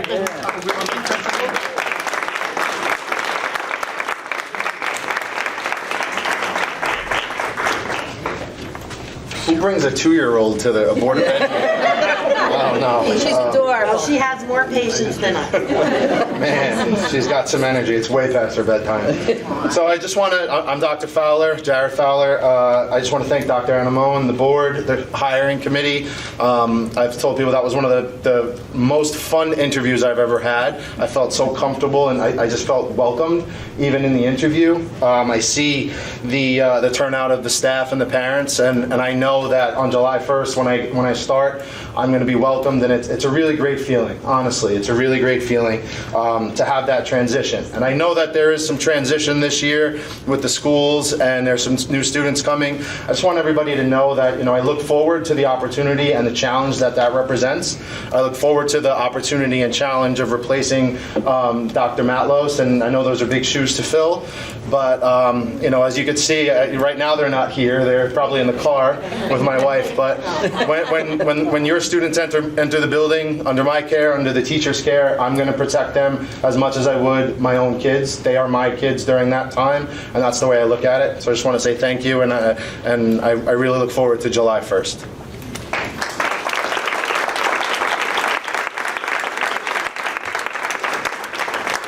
On behalf of the PTA, I want to welcome you. Some official now.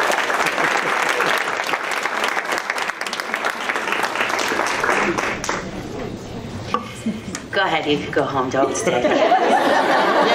Just know that UGL has the best fireworks, sorry, and so UGL Day is in the summer, and if your family likes fireworks, find out the date of that. Absolutely. It's the have a end good of night. August. Thank you. Thank you.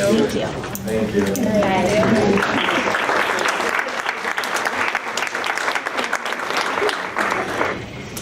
you. All right, next is Mr. Greeno with Operations and Finance. Okay, so I think I got this right. I'd like to make a motion to move items 1 through 68, notwithstanding number 54. Second.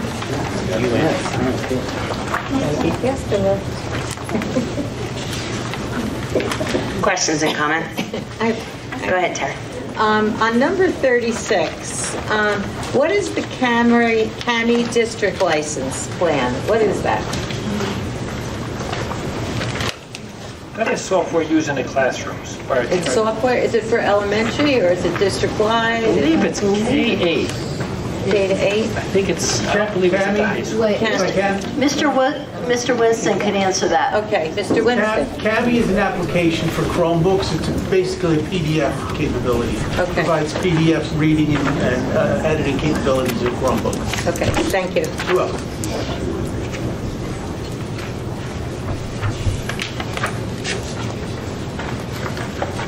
Linda, I'm sorry, go ahead. I was thinking how much I hated Cameo there. Under Operations and Finance, motion 14, the Westbrook School Alumni Scholarship Fund. I'd like to thank the PTA for being considerate enough and for having the forethought to honor these students as they go forward through the school system. And I think that it is good kudos to the parents and the staff here for wanting to do that. And I want to just say thank you for that. Also, I just have I'm looking at, not that I'm going to vote no, but I have a question about all of these items like 24 through 33. Like, are these the different things that we picked up through COVID where they were like applications the teachers were using and we were looking at? The reason I'm asking is I'd like to see maybe like an audit done of these if they're really being utilized, because some of these numbers, every year for something that may not be utilized by enough to warrant that. I understand that we're in the situation with this, like this is on here for now and there are other things, but I'd like to see like some kind of audit of them and see if there's any way we could save some of them. We have done that. Oh, okay. Because I questioned Mr. Winston about it, and he can tell what's being utilized and what's not. But also with software, when something is successful, it gets bought out by somebody else. Okay. So where we used to have, Frontline is bought out, bought out at other companies that we were using. Real-Time was bought out. So we're using School Messenger, but we're also using another company for our website now because a certain portion got bought out, but the other one didn't. So, But we do. Because we don't see the technology all the time, like. Well, and Cammy's a great example. You know, I would love to see how many teachers are you using Cammy? Is it a But there success? might Do be you something like that they it? use more, and maybe we And can it's eliminate. cheaper or more. free. I don't know, because I don't know. But I know how there are apps and stuff for everything, and sometimes you use something to begin with, and then you find something better, or, and you kind of, gravitate away from it. The other question I had is about number 37 with the Zoom video. I didn't know if we did Zoom anymore. That's our telephone system. It's not that's our video. Oh, okay, sorry, I shouldn't have asked them. Okay, that was the other thing that I saw. I have another. Go ahead, Tara. I have another question. Atlas Rubicon, what software, Mr. Winston, supports that program? Or is it a software program on its own? It's its own application, Alex. Okay, and it's not listed here, though. Is there a reason for that? I don't know why, it may have been on a previous agenda, it may... I don't recall it. Okay. Because I think we need to list that. I think part of the problem for me is, I agree with exactly what Linda just said, but the problem for me is, and Barbara, I know you won't be here next year for this meeting, but we didn't get to discuss these things in committee because they didn't come on the agenda. Exactly. So, personally, I wanted to table all of them or pull them because I don't know what they all are. And I did review the agenda with Alex. That's how I know that Zoom is our phone system. It does say telephone there. We have a new system. But, I know, but when I saw Zoom, I asked the same question. So I would like that agenda to really have the attachments like the other ones if possible so that we can go over each thing. I know that that's annoying and you can roll your eyes, but we want to know, right? Yeah, I guess, in coming into the next school year, we just automatically put all of the applications and things like that we're going to need in order to make things seamless. And I think the difference, I'll only speak for myself, the difference for me is budget. And looking, and so when we are cutting positions and when we are in a difficult situation, we want to look and have what's necessary and only necessary, So that is why I want to know what everything is and ask questions about it and, All of this is listed in the budget, in the budget books. So probably the discussion should have been months ago. I will say that my reasoning is not to cut anything here, but to look, I'm looking forward. And yes, there was a number of things that we ended up having to procure simply because of COVID and the remote learning. Right. And some of the things were beneficial and other things weren't. So the things that weren't beneficial, we removed. And that's my point, is looking forward to in ordering it. I want, maybe there's some programs on here that we could, because there are going to have to be cuts again, and maybe some of these will help, keep a position or what, I just think, they might not be utilizing them the way they should, so maybe we could do without them or whatever, because that's a cut that maybe we won't feel as deep as if we have to get rid of a person. So that's why I'm asking. That's it. I'll see you too. Another thing for me is the real time. In years past, when this agenda would come up, past boards and myself have talked about other systems. And I know we've talked about I don't know what Genesis costs. I don't know what, With all due respect though, it's the people in the district that are using these programs, so. Well, I'm a parent in this district, and I use real-time every single day. So I am someone in this district. Every parent here goes into their parent portal using, and if their child has an IEP, they look at the goals, they look at so with all due respect, I absolutely would have an opinion on that. But it's also a system that has evolved compared to what we had when we first went through this mechanism of trying to we looked at three systems, and this was the one that was chosen by the committee.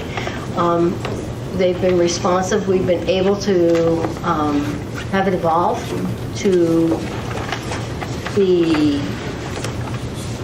user-friendly, and we have never gotten any direction from where we had direction from our staff that the system that we had was not helpful. Report cards that would crash. There was no interface that they could utilize. It was just a big waste of money. So we have a system that's been utilized, and we've never received any direction or questions where we would need to do an investigation to change it. So that's where we are. I mean, there's no reason for us to change because of the costs involved with changing a student information system. I mean, just to So I'll ask a very specific question, and I don't know that anyone at this table could ask, or could answer, but real time, I know our students at the high school, they swipe in and out of classrooms and bathrooms.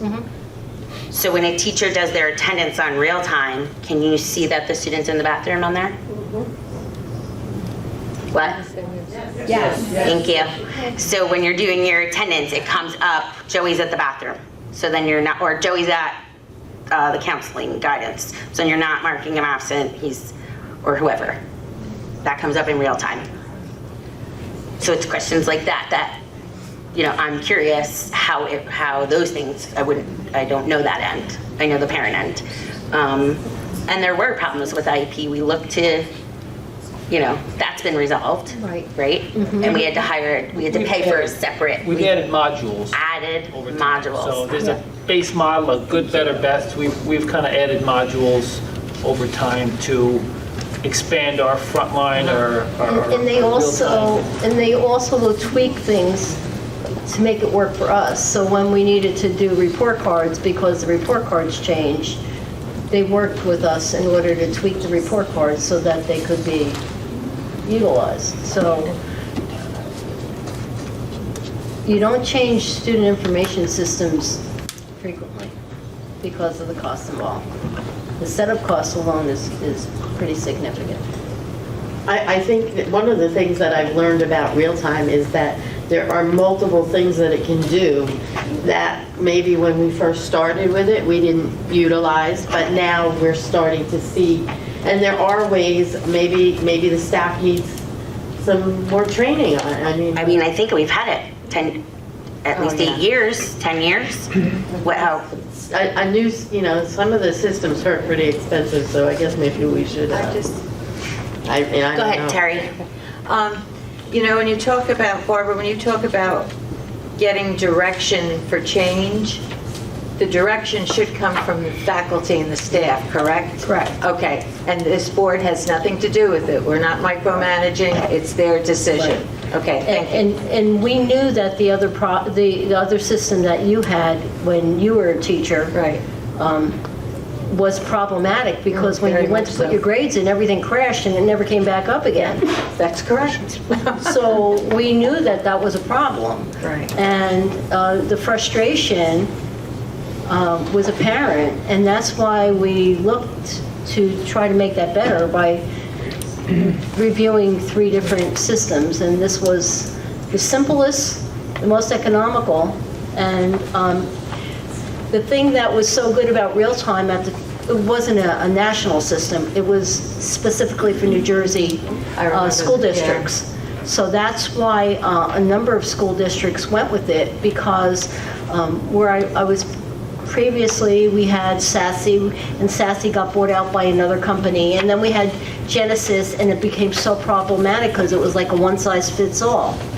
And so it wasn't working, and it wasn't retrieving the information that you needed. So there's a lot of tweaking that goes in, and once you start to work with that and you know what you need, you don't push it on the side and try something else. But I'm glad the faculty and the staff is involved. That Yes, makes me, absolutely. That makes me happy. Any other questions or comments? So I just want to piggyback off of what Linda said on number 14. I mean, if you think about that, that's 8 years worth of students that are going to be going through the high school. That's a lot of money. Yes, it is. That Westbrook raised. Yes, and for to those- keep it going, it really is to their credit, Dana, and you need to let your staff and your parents know Yeah. that's a very generous thing that they're doing Yeah. for their kids, but, you know, to have the forethought to do it, I truly agree.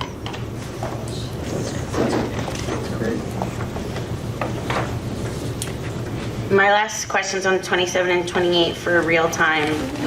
Alex, when you say that we've added modules, so these two are the only two in the budget for real time, including all the modules?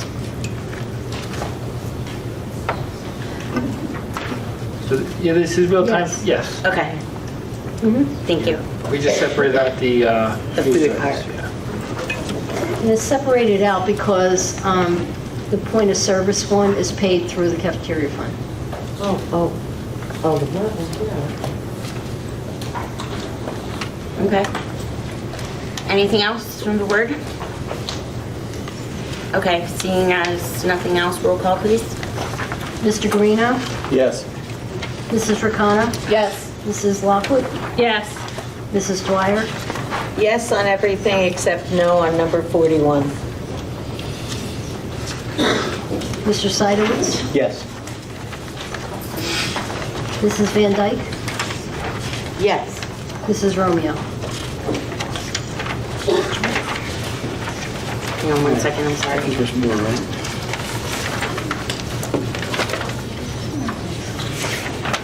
Yes. We're not ready.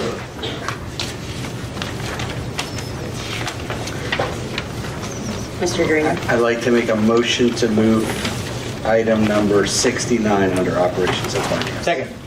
How's that, Terry? That's great. You beat me to it. Any questions or comments? Okay, so we'll vote twice, you abstain on yourself, and then vote for everyone else. Roll call. So, Mr. Seidowitz? I abstain for myself and yes to the others. Mrs. Dwyer? Abstain on Mrs. Dwyer and yes on everyone else. Mr. Guarino? I abstain for myself and yes to the rest. Mrs. Lockwood? I abstain from myself and yes to the rest. Ms. O'Brien? Oh, no, Mrs. Ricano? Abstain from myself, yes to the rest. Ms. Romeo? Abstain on Mrs. Romeo, yes for everyone else. Ms. Van Dyke? Abstain on myself and yes to everyone else.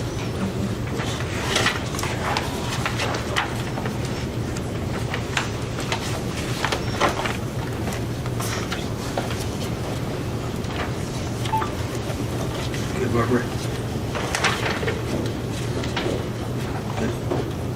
She's ready for you, go ahead. Did I get everybody? Yeah. So I knew you were right, so that's why. Yeah, no. I'd like to make a motion to move item 70 under operations and finance. Second. Questions or comments? Roll call. Mr. Guarino? Abstain? Ms. Ricano? Yes. Mrs. Lockwood? Yes. Mrs. Dwyer? Yes. Mr. Seidowitz? Yes. Mrs. Van Dyke? Abstain? Mrs. Romeo? Abstain. And finally, we have four. How many do we need? Do we need to move? Go ahead, keep going. Okay? Yeah, that's the fine. majority. He's here. Under, I'd like to move items 71 through 76 under operations and finance. Second. Questions or comments? Roll call. Mr. Guarino? Yes. Mr. Seidowitz? Yes. Mrs. Lockwood? Yes. Mrs. Dwyer? Yes. Mrs. Van Dyke? Yes. Mrs. Ricano? Yes. Mrs. Romeo? Yes. Mr. Seidowitz, policy. I'd like to move items 1 and 3 through 19 under policy. Second. Questions and comments?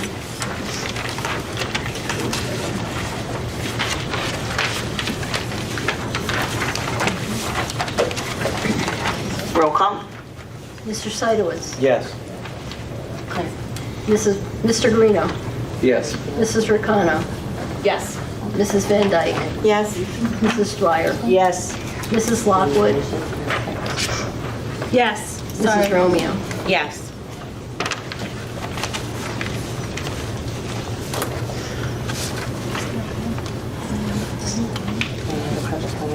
One with public comment. Yeah, you should do it by motion. Yeah. Amend the agenda with public comment today.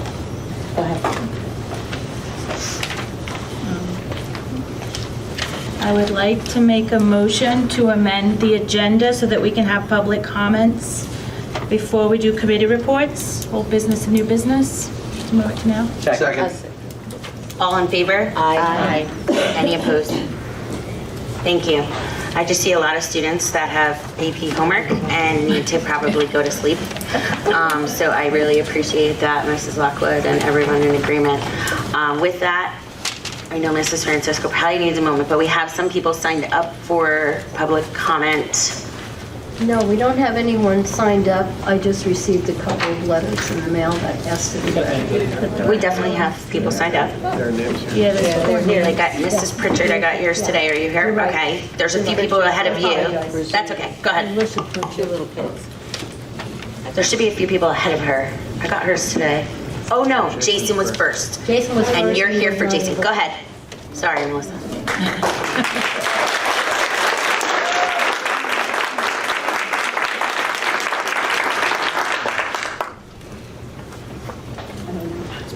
Your pen's not working. I'll grab it. Would you like to as well?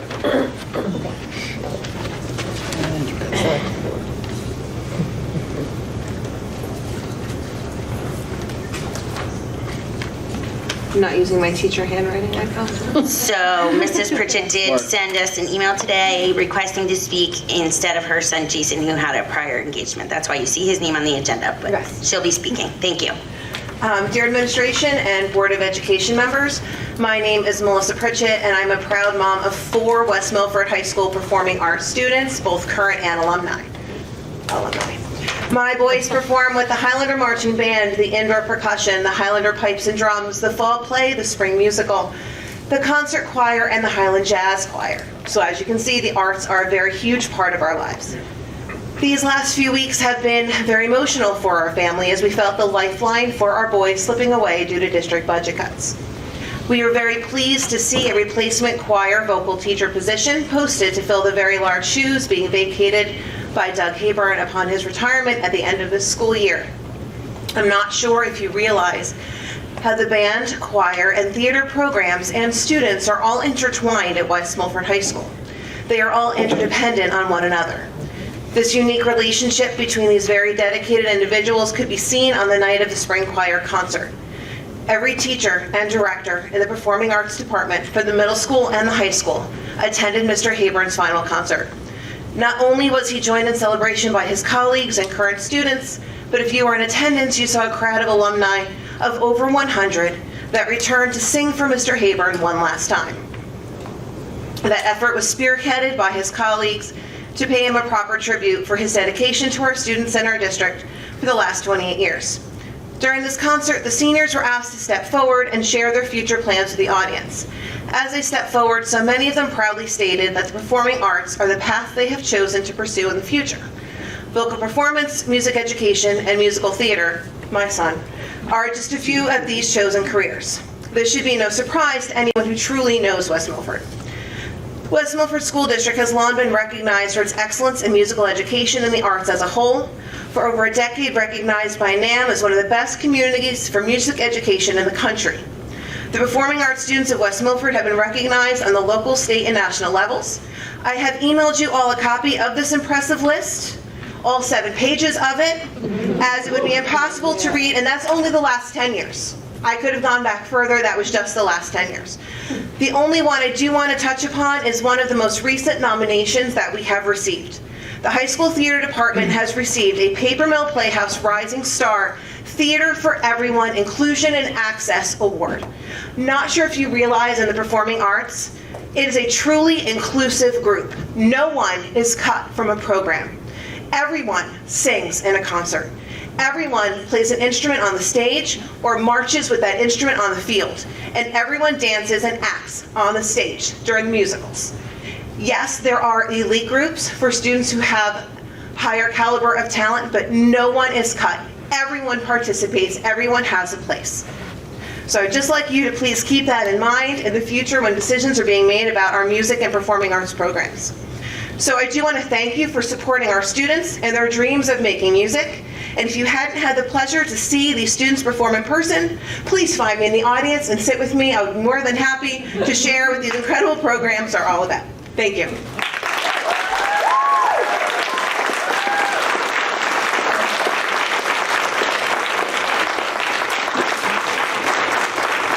Thank you. Mr. Youngren?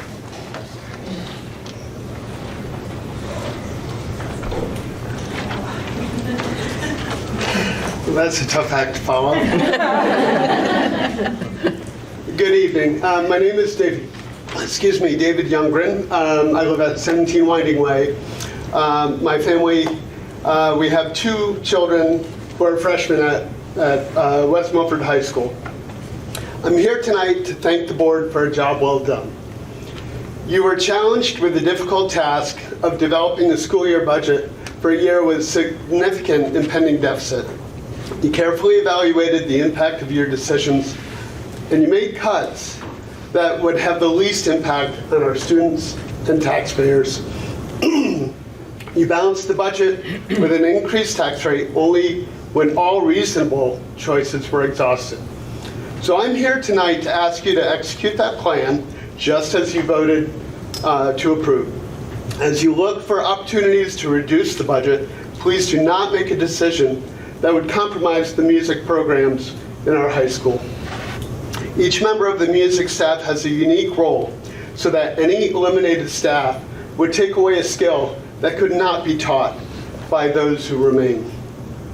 At the same time, the band, the choir, and the musical theater program are interconnected and interdependent.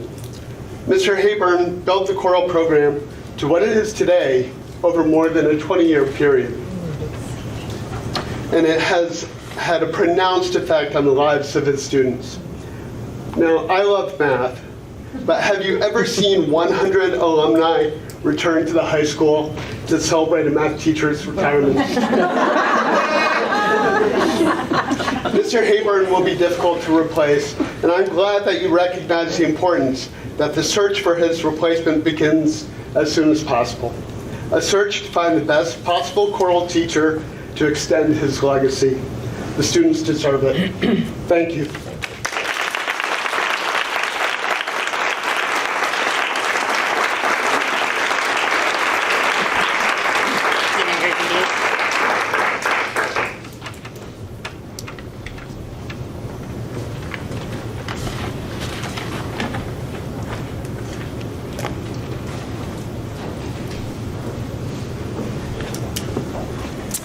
Hi, my name is Dina Grizzuti, and I live at 28 Starlight Road.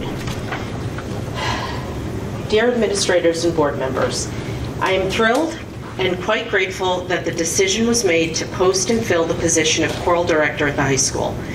I now make the request of the board and administrators to keep the West Milford Arts Program a priority as part of a well-rounded and rich education for our students, even in the midst of debilitating budget cuts. Yes, I'm asking that each of you make magic happen when faced with the cuts, not unlike the magic that our students create and educators foster in the choral, instrumental, theater, and visual arts programs. Our students create beautiful, moving, and inspirational worlds out of their vision, talent, hard work, and exceptional guidance given by their educators. Watching them is truly nothing short of magical. Along with a sense of belonging, fun, and memories that are created, there are many other benefits to arts education, benefits that are shown to have a dramatic effect on the minds of children and adolescents. which leads me to my greatest concern as both a parent and a mental health provider, that cutting the arts programs in any way, such as in the cuts made a few years ago to the elementary school choral program, will lead to less enrollment in these programs and therefore give children less access to programs that have been shown to have a positive impact on mental health. Evidence of the benefits of music and art education on mental health and a general feeling of well-being continues to mount. Studies have shown that students report feelings of higher self-esteem and improved creativity. They exhibit better emotional regulation and overall greater academic performance. Studies done on the impact of theater education show that it helps students develop a strong sense of self and identity, build empathy and learning among peers, and broadens the ways that they make meaning of the world around them. These outcomes have been shown to have a direct correlation to good mental health. With childhood and adolescent depression and anxiety reaching epidemic proportions in our society in recent years, programs that foster music and creative expression are a lifeline for our children, and in many cases are only accessible through their participation in the programs available through their school system. And we must not forget that in addition to the incredible benefits on our children's mental health, these programs support a student's passion and interest in pursuing a career in the arts. While many children dream of entering higher education to explore and pursue their interest in academic fields, some students, in increasing numbers, dream of being on a stage or studio or in a classroom to share their gifts and talents with the world. We should honor these choices and give as equal importance to these programs as we would our academic offerings. My kids have participated in elementary and middle school band and elementary, middle, and high school chorus, theater, and visual arts programs. Both of my daughters have benefited in countless ways from being a part of these programs. I have been humbled and I am eternally grateful for the presence of these amazing educators of the arts in my kids' lives. They have gained incredible confidence, learned what teamwork is about, cultivated perseverance, and learned commitment to a project. Our arts programs must not be watered down or tampered with in any way, now or in the future. These programs are far too precious in the countless benefits they offer our West Milford students. Thank you.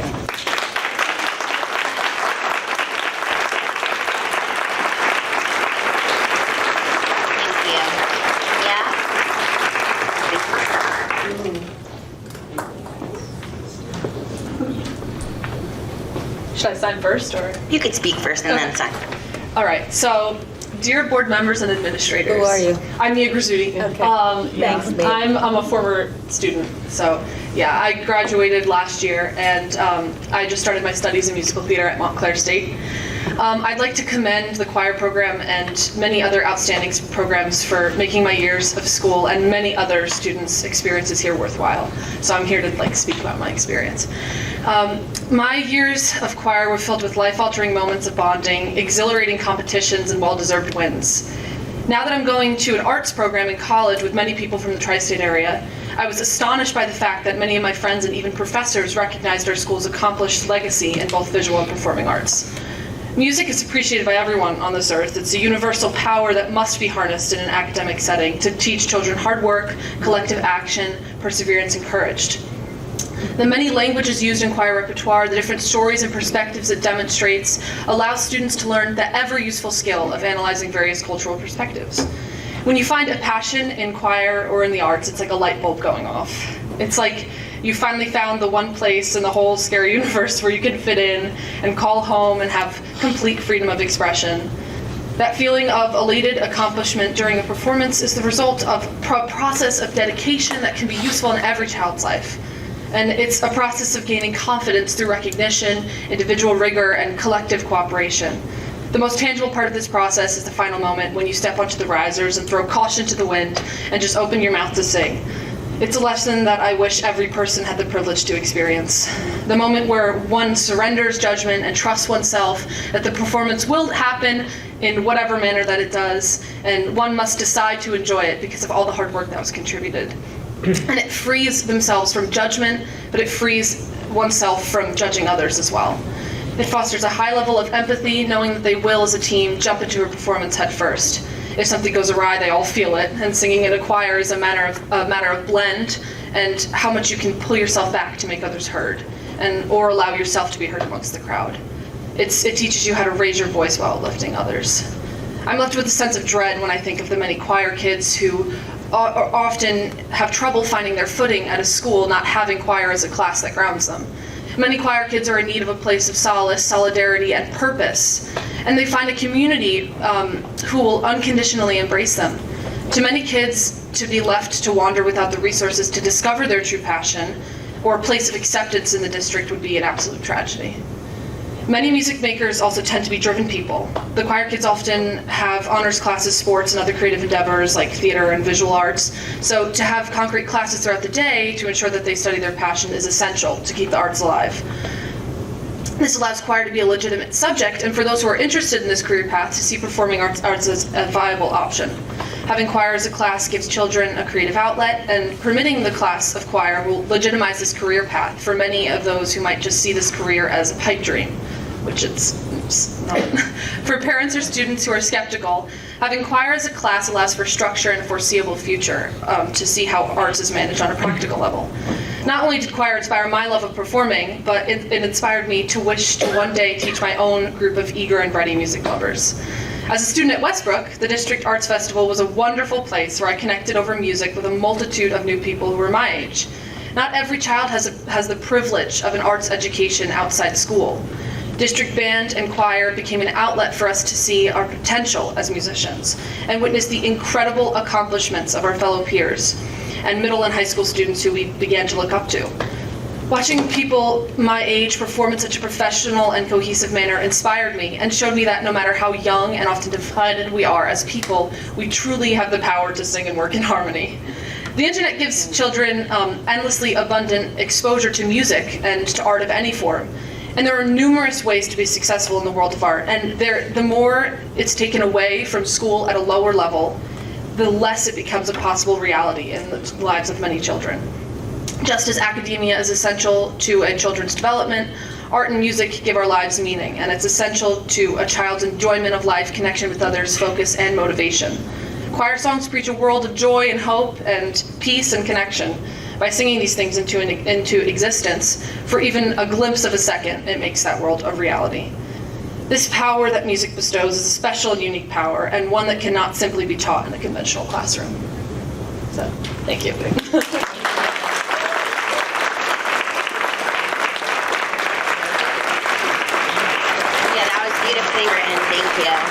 What did you say your major is in college? I'm a musical theater major at Montclair, and there are plenty of people willing to take up that position. It's wonderful to see how eager everyone is to get. Good luck. That's amazing. Thank you. I believe that's the last of our senates. Mia? That's Mia right there. Mia? Yeah. What happened to Dana? She went already. That was her mom. She was first one. Oh. All right, so that is everyone that's signed up. Do I have someone else that would like to speak? Hi. Hello. My name is Bailey Stewart, 14 Coshocra Trail South. Good evening, board members, faculty, staff, and fellow West Milford Arts families, as you can see in the back.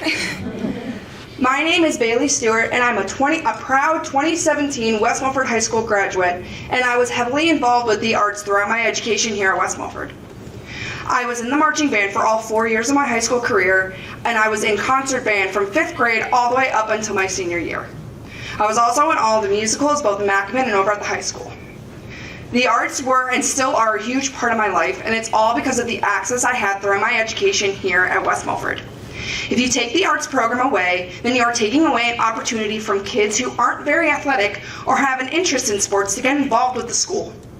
The arts program here at West Milford made me excited to go to school every single day, and it also got my family involved as well. My mother was a West Milford Highlander marching band crew mom, and she helped out with concessions every time I was in the musicals. The arts is a way to get the families whose children aren't interested in sports to also get involved with the schools here. You would be taking away opportunities for families to get involved with the schools. I have very fond memories of the arts programs here.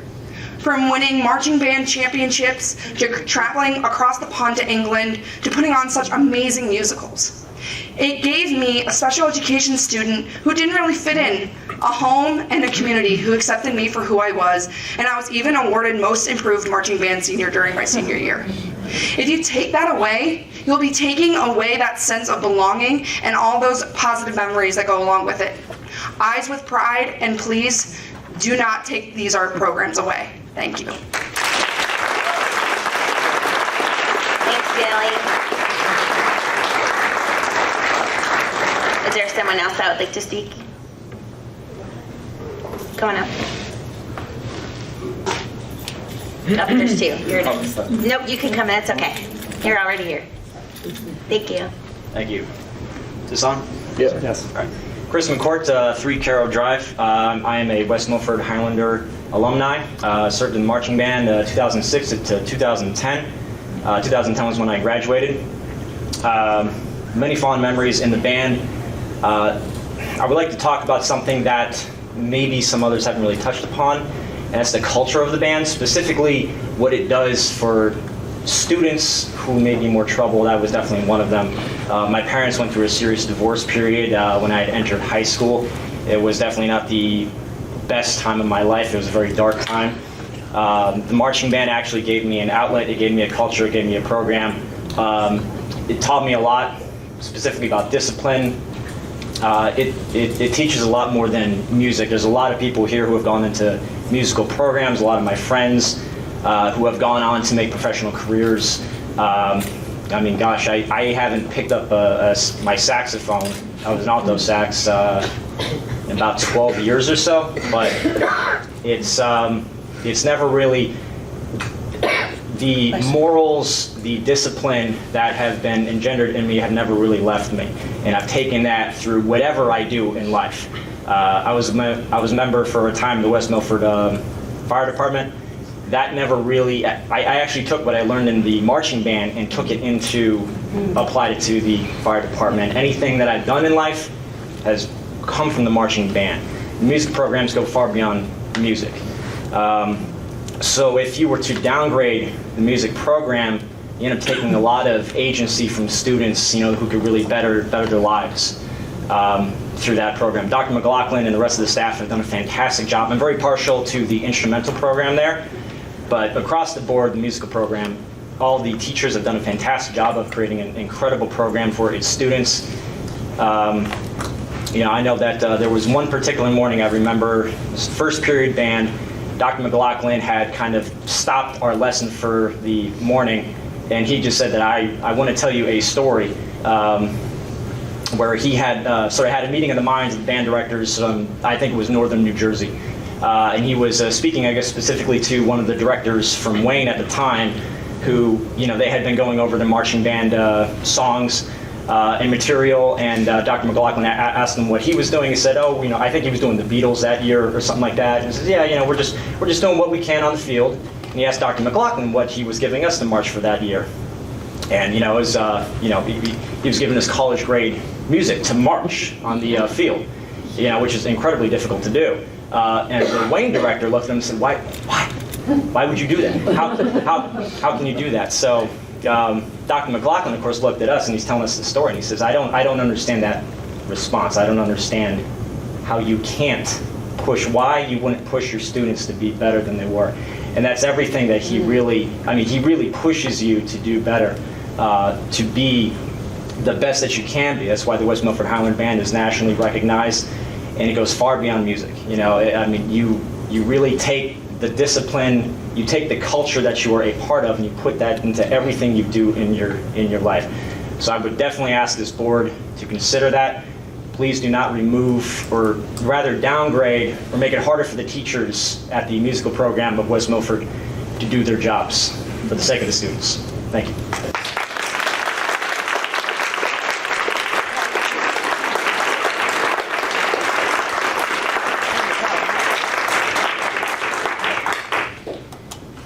Thank you, Chris.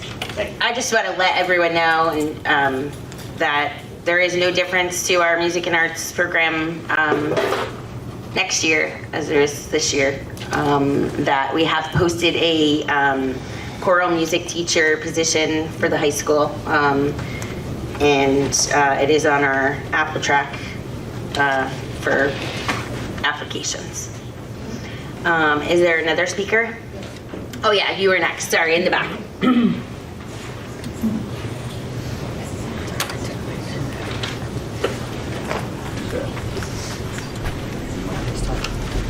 don't think that works. I don't think it works. There you go. Here. Doesn't work? No. It's weird. We don't have money for pens, I guess. That's what was happening. Somebody walked away. Good joke. Keeping a cruel teacher, get rid of the pens. I think somebody stole it, the dollars. But it's attached to the cord, so just cut it off.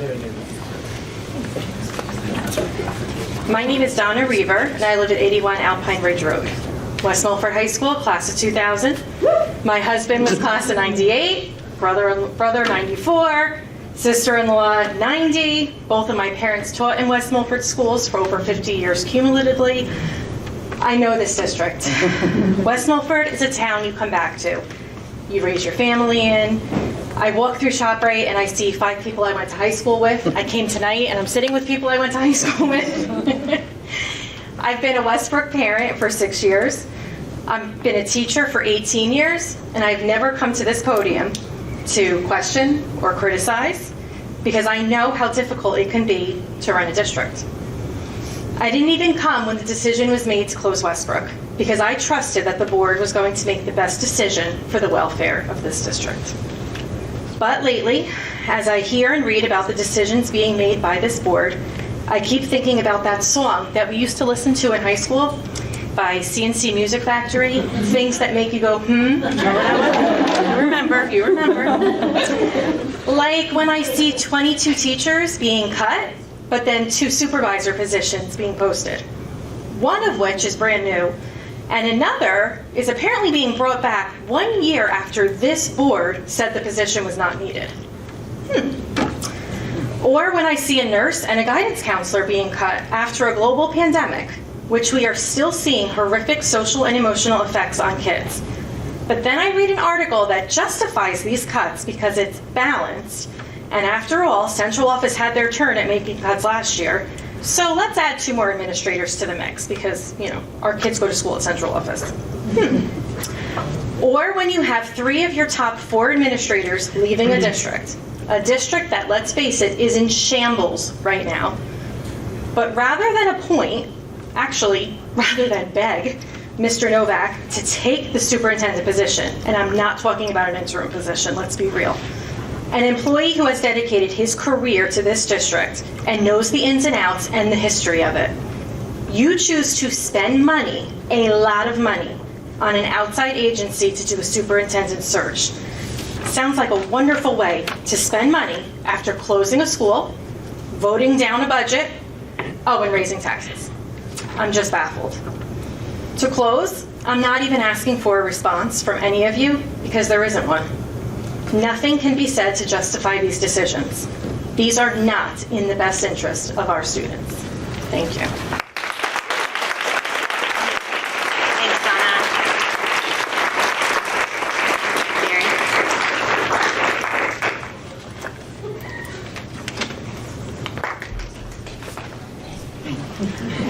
She was my student. Thanks for bringing her up there. I figured budget cuts. Mary Duffy, 21 Warwick Turnpike. I'm here to, first of all, thank Mrs. Romeo, because you and I had a little simple conversation, and commend the leadership, because I had a simple little conversation with Mr. Novak about what are you doing, is what all I said, about the not replacing Mr. Haber after a couple, I just got to get my thoughts together because after a couple of other cuts, not even cuts, not replacing other band directors who retired and moved on. And then to thin out our band program, our theater program, and our choir program. But you guys did it. You saw the light, you went out so quickly and steadfast. It was amazing because what the band directors and what the band program and the musical programs and the arts program do for our children is they prepare them for life. I have 2 kids, both extremely opposite ends of the spectrum, and they both light up. The confidence that they have developed through the arts program, there's no way they could have gotten it in an AP class, as my son has taken. There's no way they could have gotten it anywhere else. It's inclusive.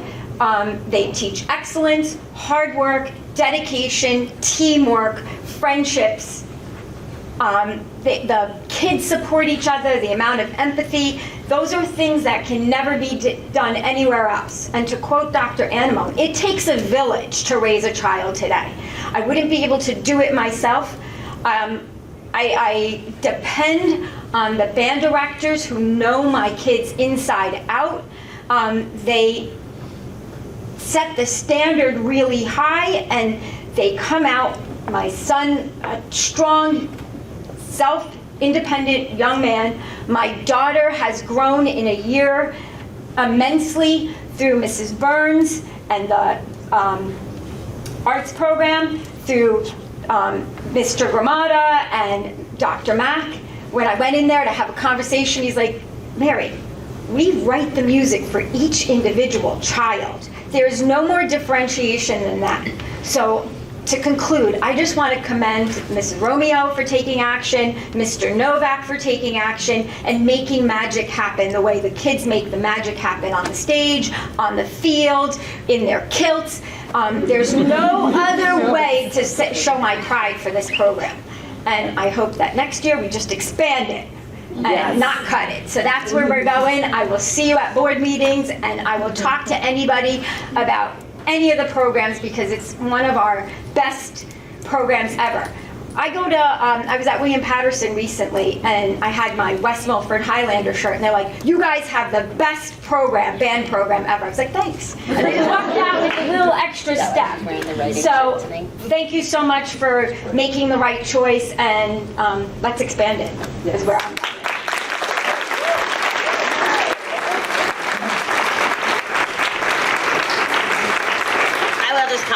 Mrs. Romeo has no magic. This was always in the budget, so I would just like to really say, please be careful what you believe, because there's been a lot of miscommunication from parents. Quite honestly, some of you in this room have written some things on Facebook, and I've read it, and it's not even true. And then, requesting that people fight us on things that are not even happening. I didn't have any magic. This was always the plan. And my second comment is, as far as the 2 supervisor positions, they've been in the budget since last year. They were never, ever cut from the budget, neither one of those positions. So we didn't pay that salary last year, but it was in our budget always. It wasn't cut from our budget. So neither of those positions are new or added, and it was the same with the music position. It's not new, and it wasn't added or taken away. It has always been there. We just had a retirement. So I wish I had a magic wand. I'm still looking for that magic wand, but this is just, there have been some rumors on things. So it is hard sometimes to find the truth in the reality. And, I don't know exactly what I said to Mrs. Duffy, but it wasn't, I think I said, don't worry. Don't worry. Oh, go ahead. Sorry. I just want to say, I feel like I've been a broken record for 6 years saying you can stop a lot of this by using our website. We could have pretty easily posted something 3 weeks ago when I think we started seeing things trickle in and more and more emails from parents. It would have been very easy just to put something on the website to say, we're hiring a choral director. I get frustrated. Oh, sorry. I'm sorry, I just get frustrated. I hear that frustration. I feel the same way. So. Yeah. Communication. Or did you? It is. Any other speakers tonight? No one else wants to speak?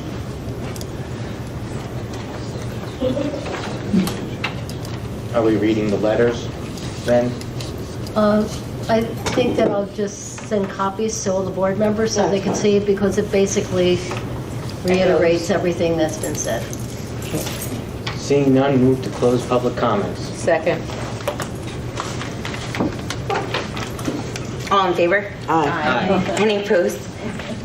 All right, I have to find where we are on the agenda. Hang on. So we're going back to committee reports, right? Yeah.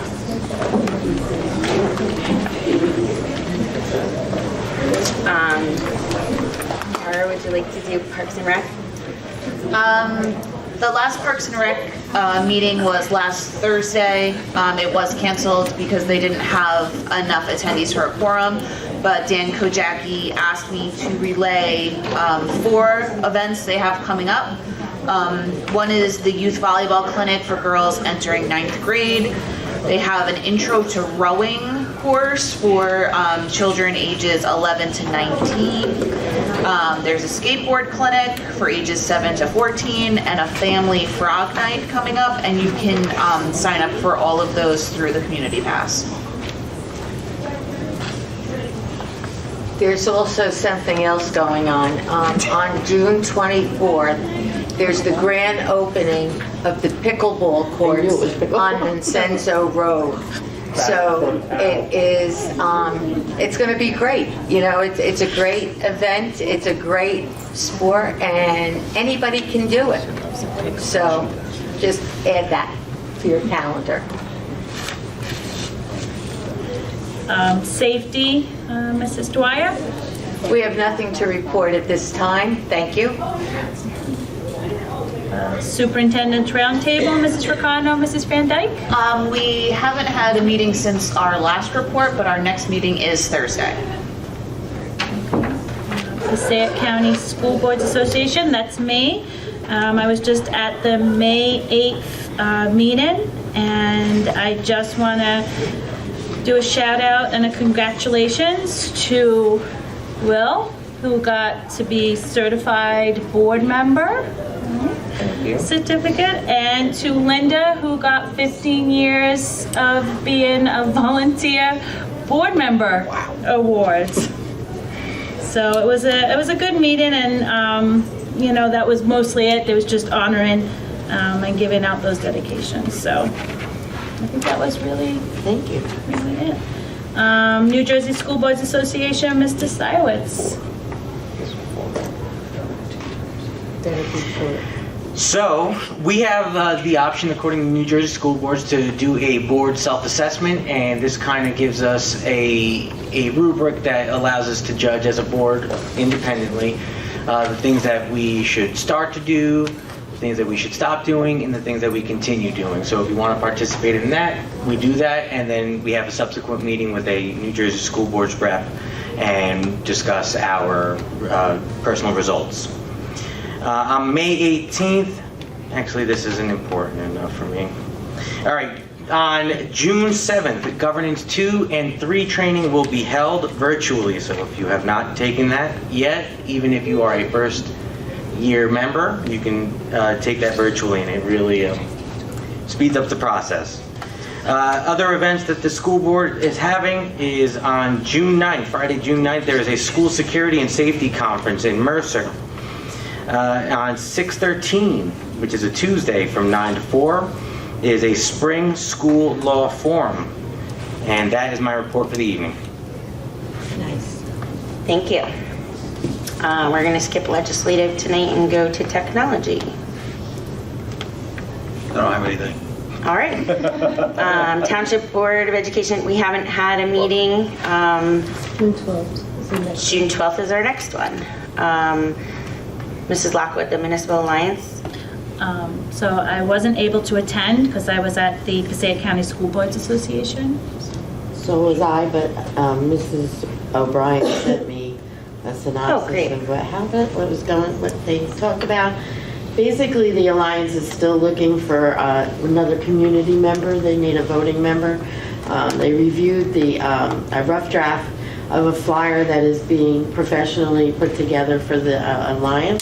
There was recognition for Janice Garish and Mary Grace Flynn from the Center for Alcohol and Drug Resources for organization. And the programs are funded through the Youth Leadership Grant. And decisions of what programs and activities to fund for the 2024 fiscal year were being discussed and needs to be on for July 1st. And the next meeting is Monday, June 12th, 7 p.m. It's a hybrid meeting. And that's that. Thank you. Mrs. Lockwood, CPAC? Nothing to report. Okay. Do we have any old business? Move to close old business. Second. All in favor? Aye. Any opposed? Do we have any new business? I do. I think this comes under new business. Will, congratulations. I'm not sure what certification does for the board, but it sounds like it's a good thing. And Linda, congratulations to you. The other thing I want to bring up is that, a lot of work of board members goes behind the scenes, work that you don't see.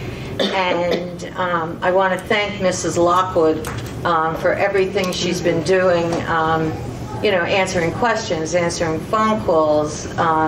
She's just been an absolute asset to this board, and I thank her very much. Thank you, Claire. It's true. Thank you. Go ahead. So I think this new business too, I think, at least for me, it's been refreshing to see the public here. It has been. And I think that there are members that are sitting out, okay, most of them aren't here now, but they were here. I know you did so hopefully they're home watching, but I think that there are members of the public that are really understanding what the board does and how the school system works. And I'm just going to say I encourage them. It's like the next couple months you have to apply if you want to run for a school board. And I encourage them to do that in June and July, because I think right at the end of July, that's like the cutoff. 25th. Yeah, so I think there are great people out there that will bring some great gifts to this school board in the future. So hopefully we will have people that will apply and will run for school board this coming year. Any other new business? On that note, if you're looking for an adoring fan base and some high pay, then I recommend that you fill out a school board petition and hand it into the County Board of Elections by July 31st, 4 p.m. Thank you. You're welcome. And I think, thank you. But to give a little explanation on what the certification actually is, the New Jersey School Boards Association offers school board members throughout the state opportunities for professional development. And in that professional development, you get to learn about the difficulties of school world. One of the topics that I've learned about has been salary guides. Other things have been school security and the offerings that other districts have. So it's a place to network. It's a place to understand the legalities of your school systems. And really, the certifications are thresholds to kind of push you to do more. And that's all I took them for. I thank Mrs. Lockwood for bringing it up, but obviously you didn't know about it. I didn't bring it up, and I think it does good by the school district because I learned more about my role as a school board trustee, and I highly recommend it for everybody else. Thank you. Any other new business? Move to close new business. Second.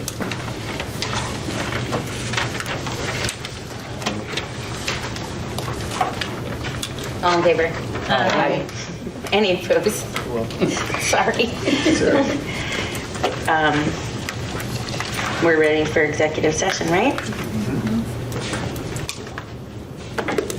So, at 9:40, I make a motion to go into executive session for the purpose of discussing personnel appointments, negotiations, HIBs, and current litigation matters. The executive session minutes will not be released until such time as the privilege or confidentiality is no longer applicable. The board will be in executive session for approximately 45 minutes, and we will be returning to take action. Second. All in favor? Aye. Any opposed?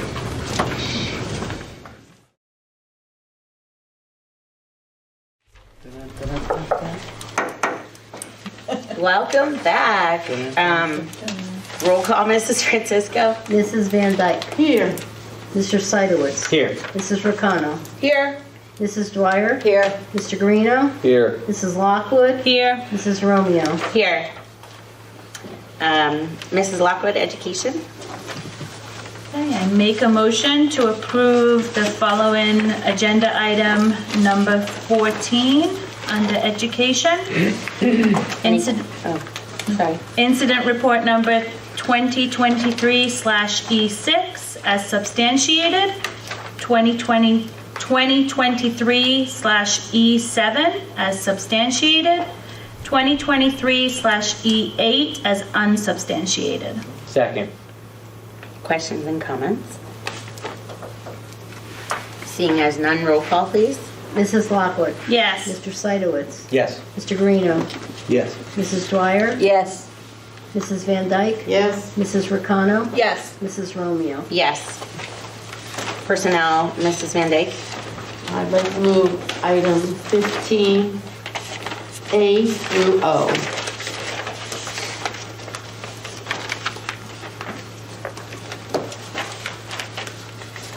It's 15A, B, right? Is that- Yes. And then you can break it down.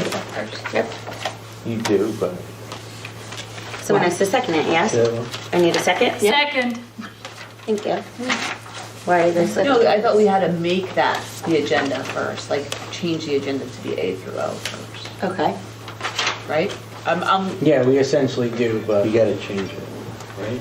Mm-hmm. Oh, I have to make a motion. I move that we divide Resolution 15 by name, going from A through O. Second. All in favor? Aye. Aye. Any opposed? Okay. Now I have to move That's right. 15A through O. Second. Second. Any Third. questions or comments? See- What do you have to do? Did we get a second? Yeah, Yes. everything's- Oh, okay. we're all good on that.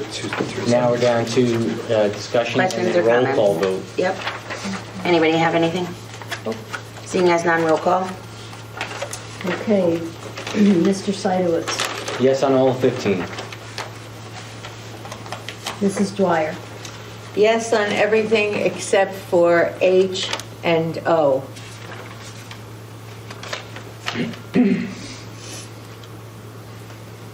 Mr. Guarino? Yes on everything except for H and O.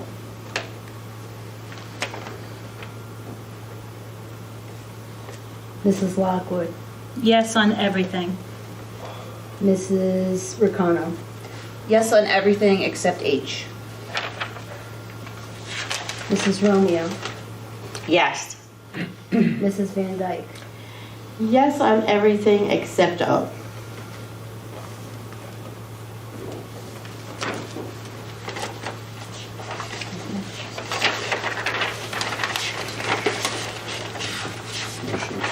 Actually, no, because we have an executive session, don't we? Yeah, Claire has. No, you Okay, just have a so we committee don't- report. Claire knows what. It's just a committee report, it's only 4 people.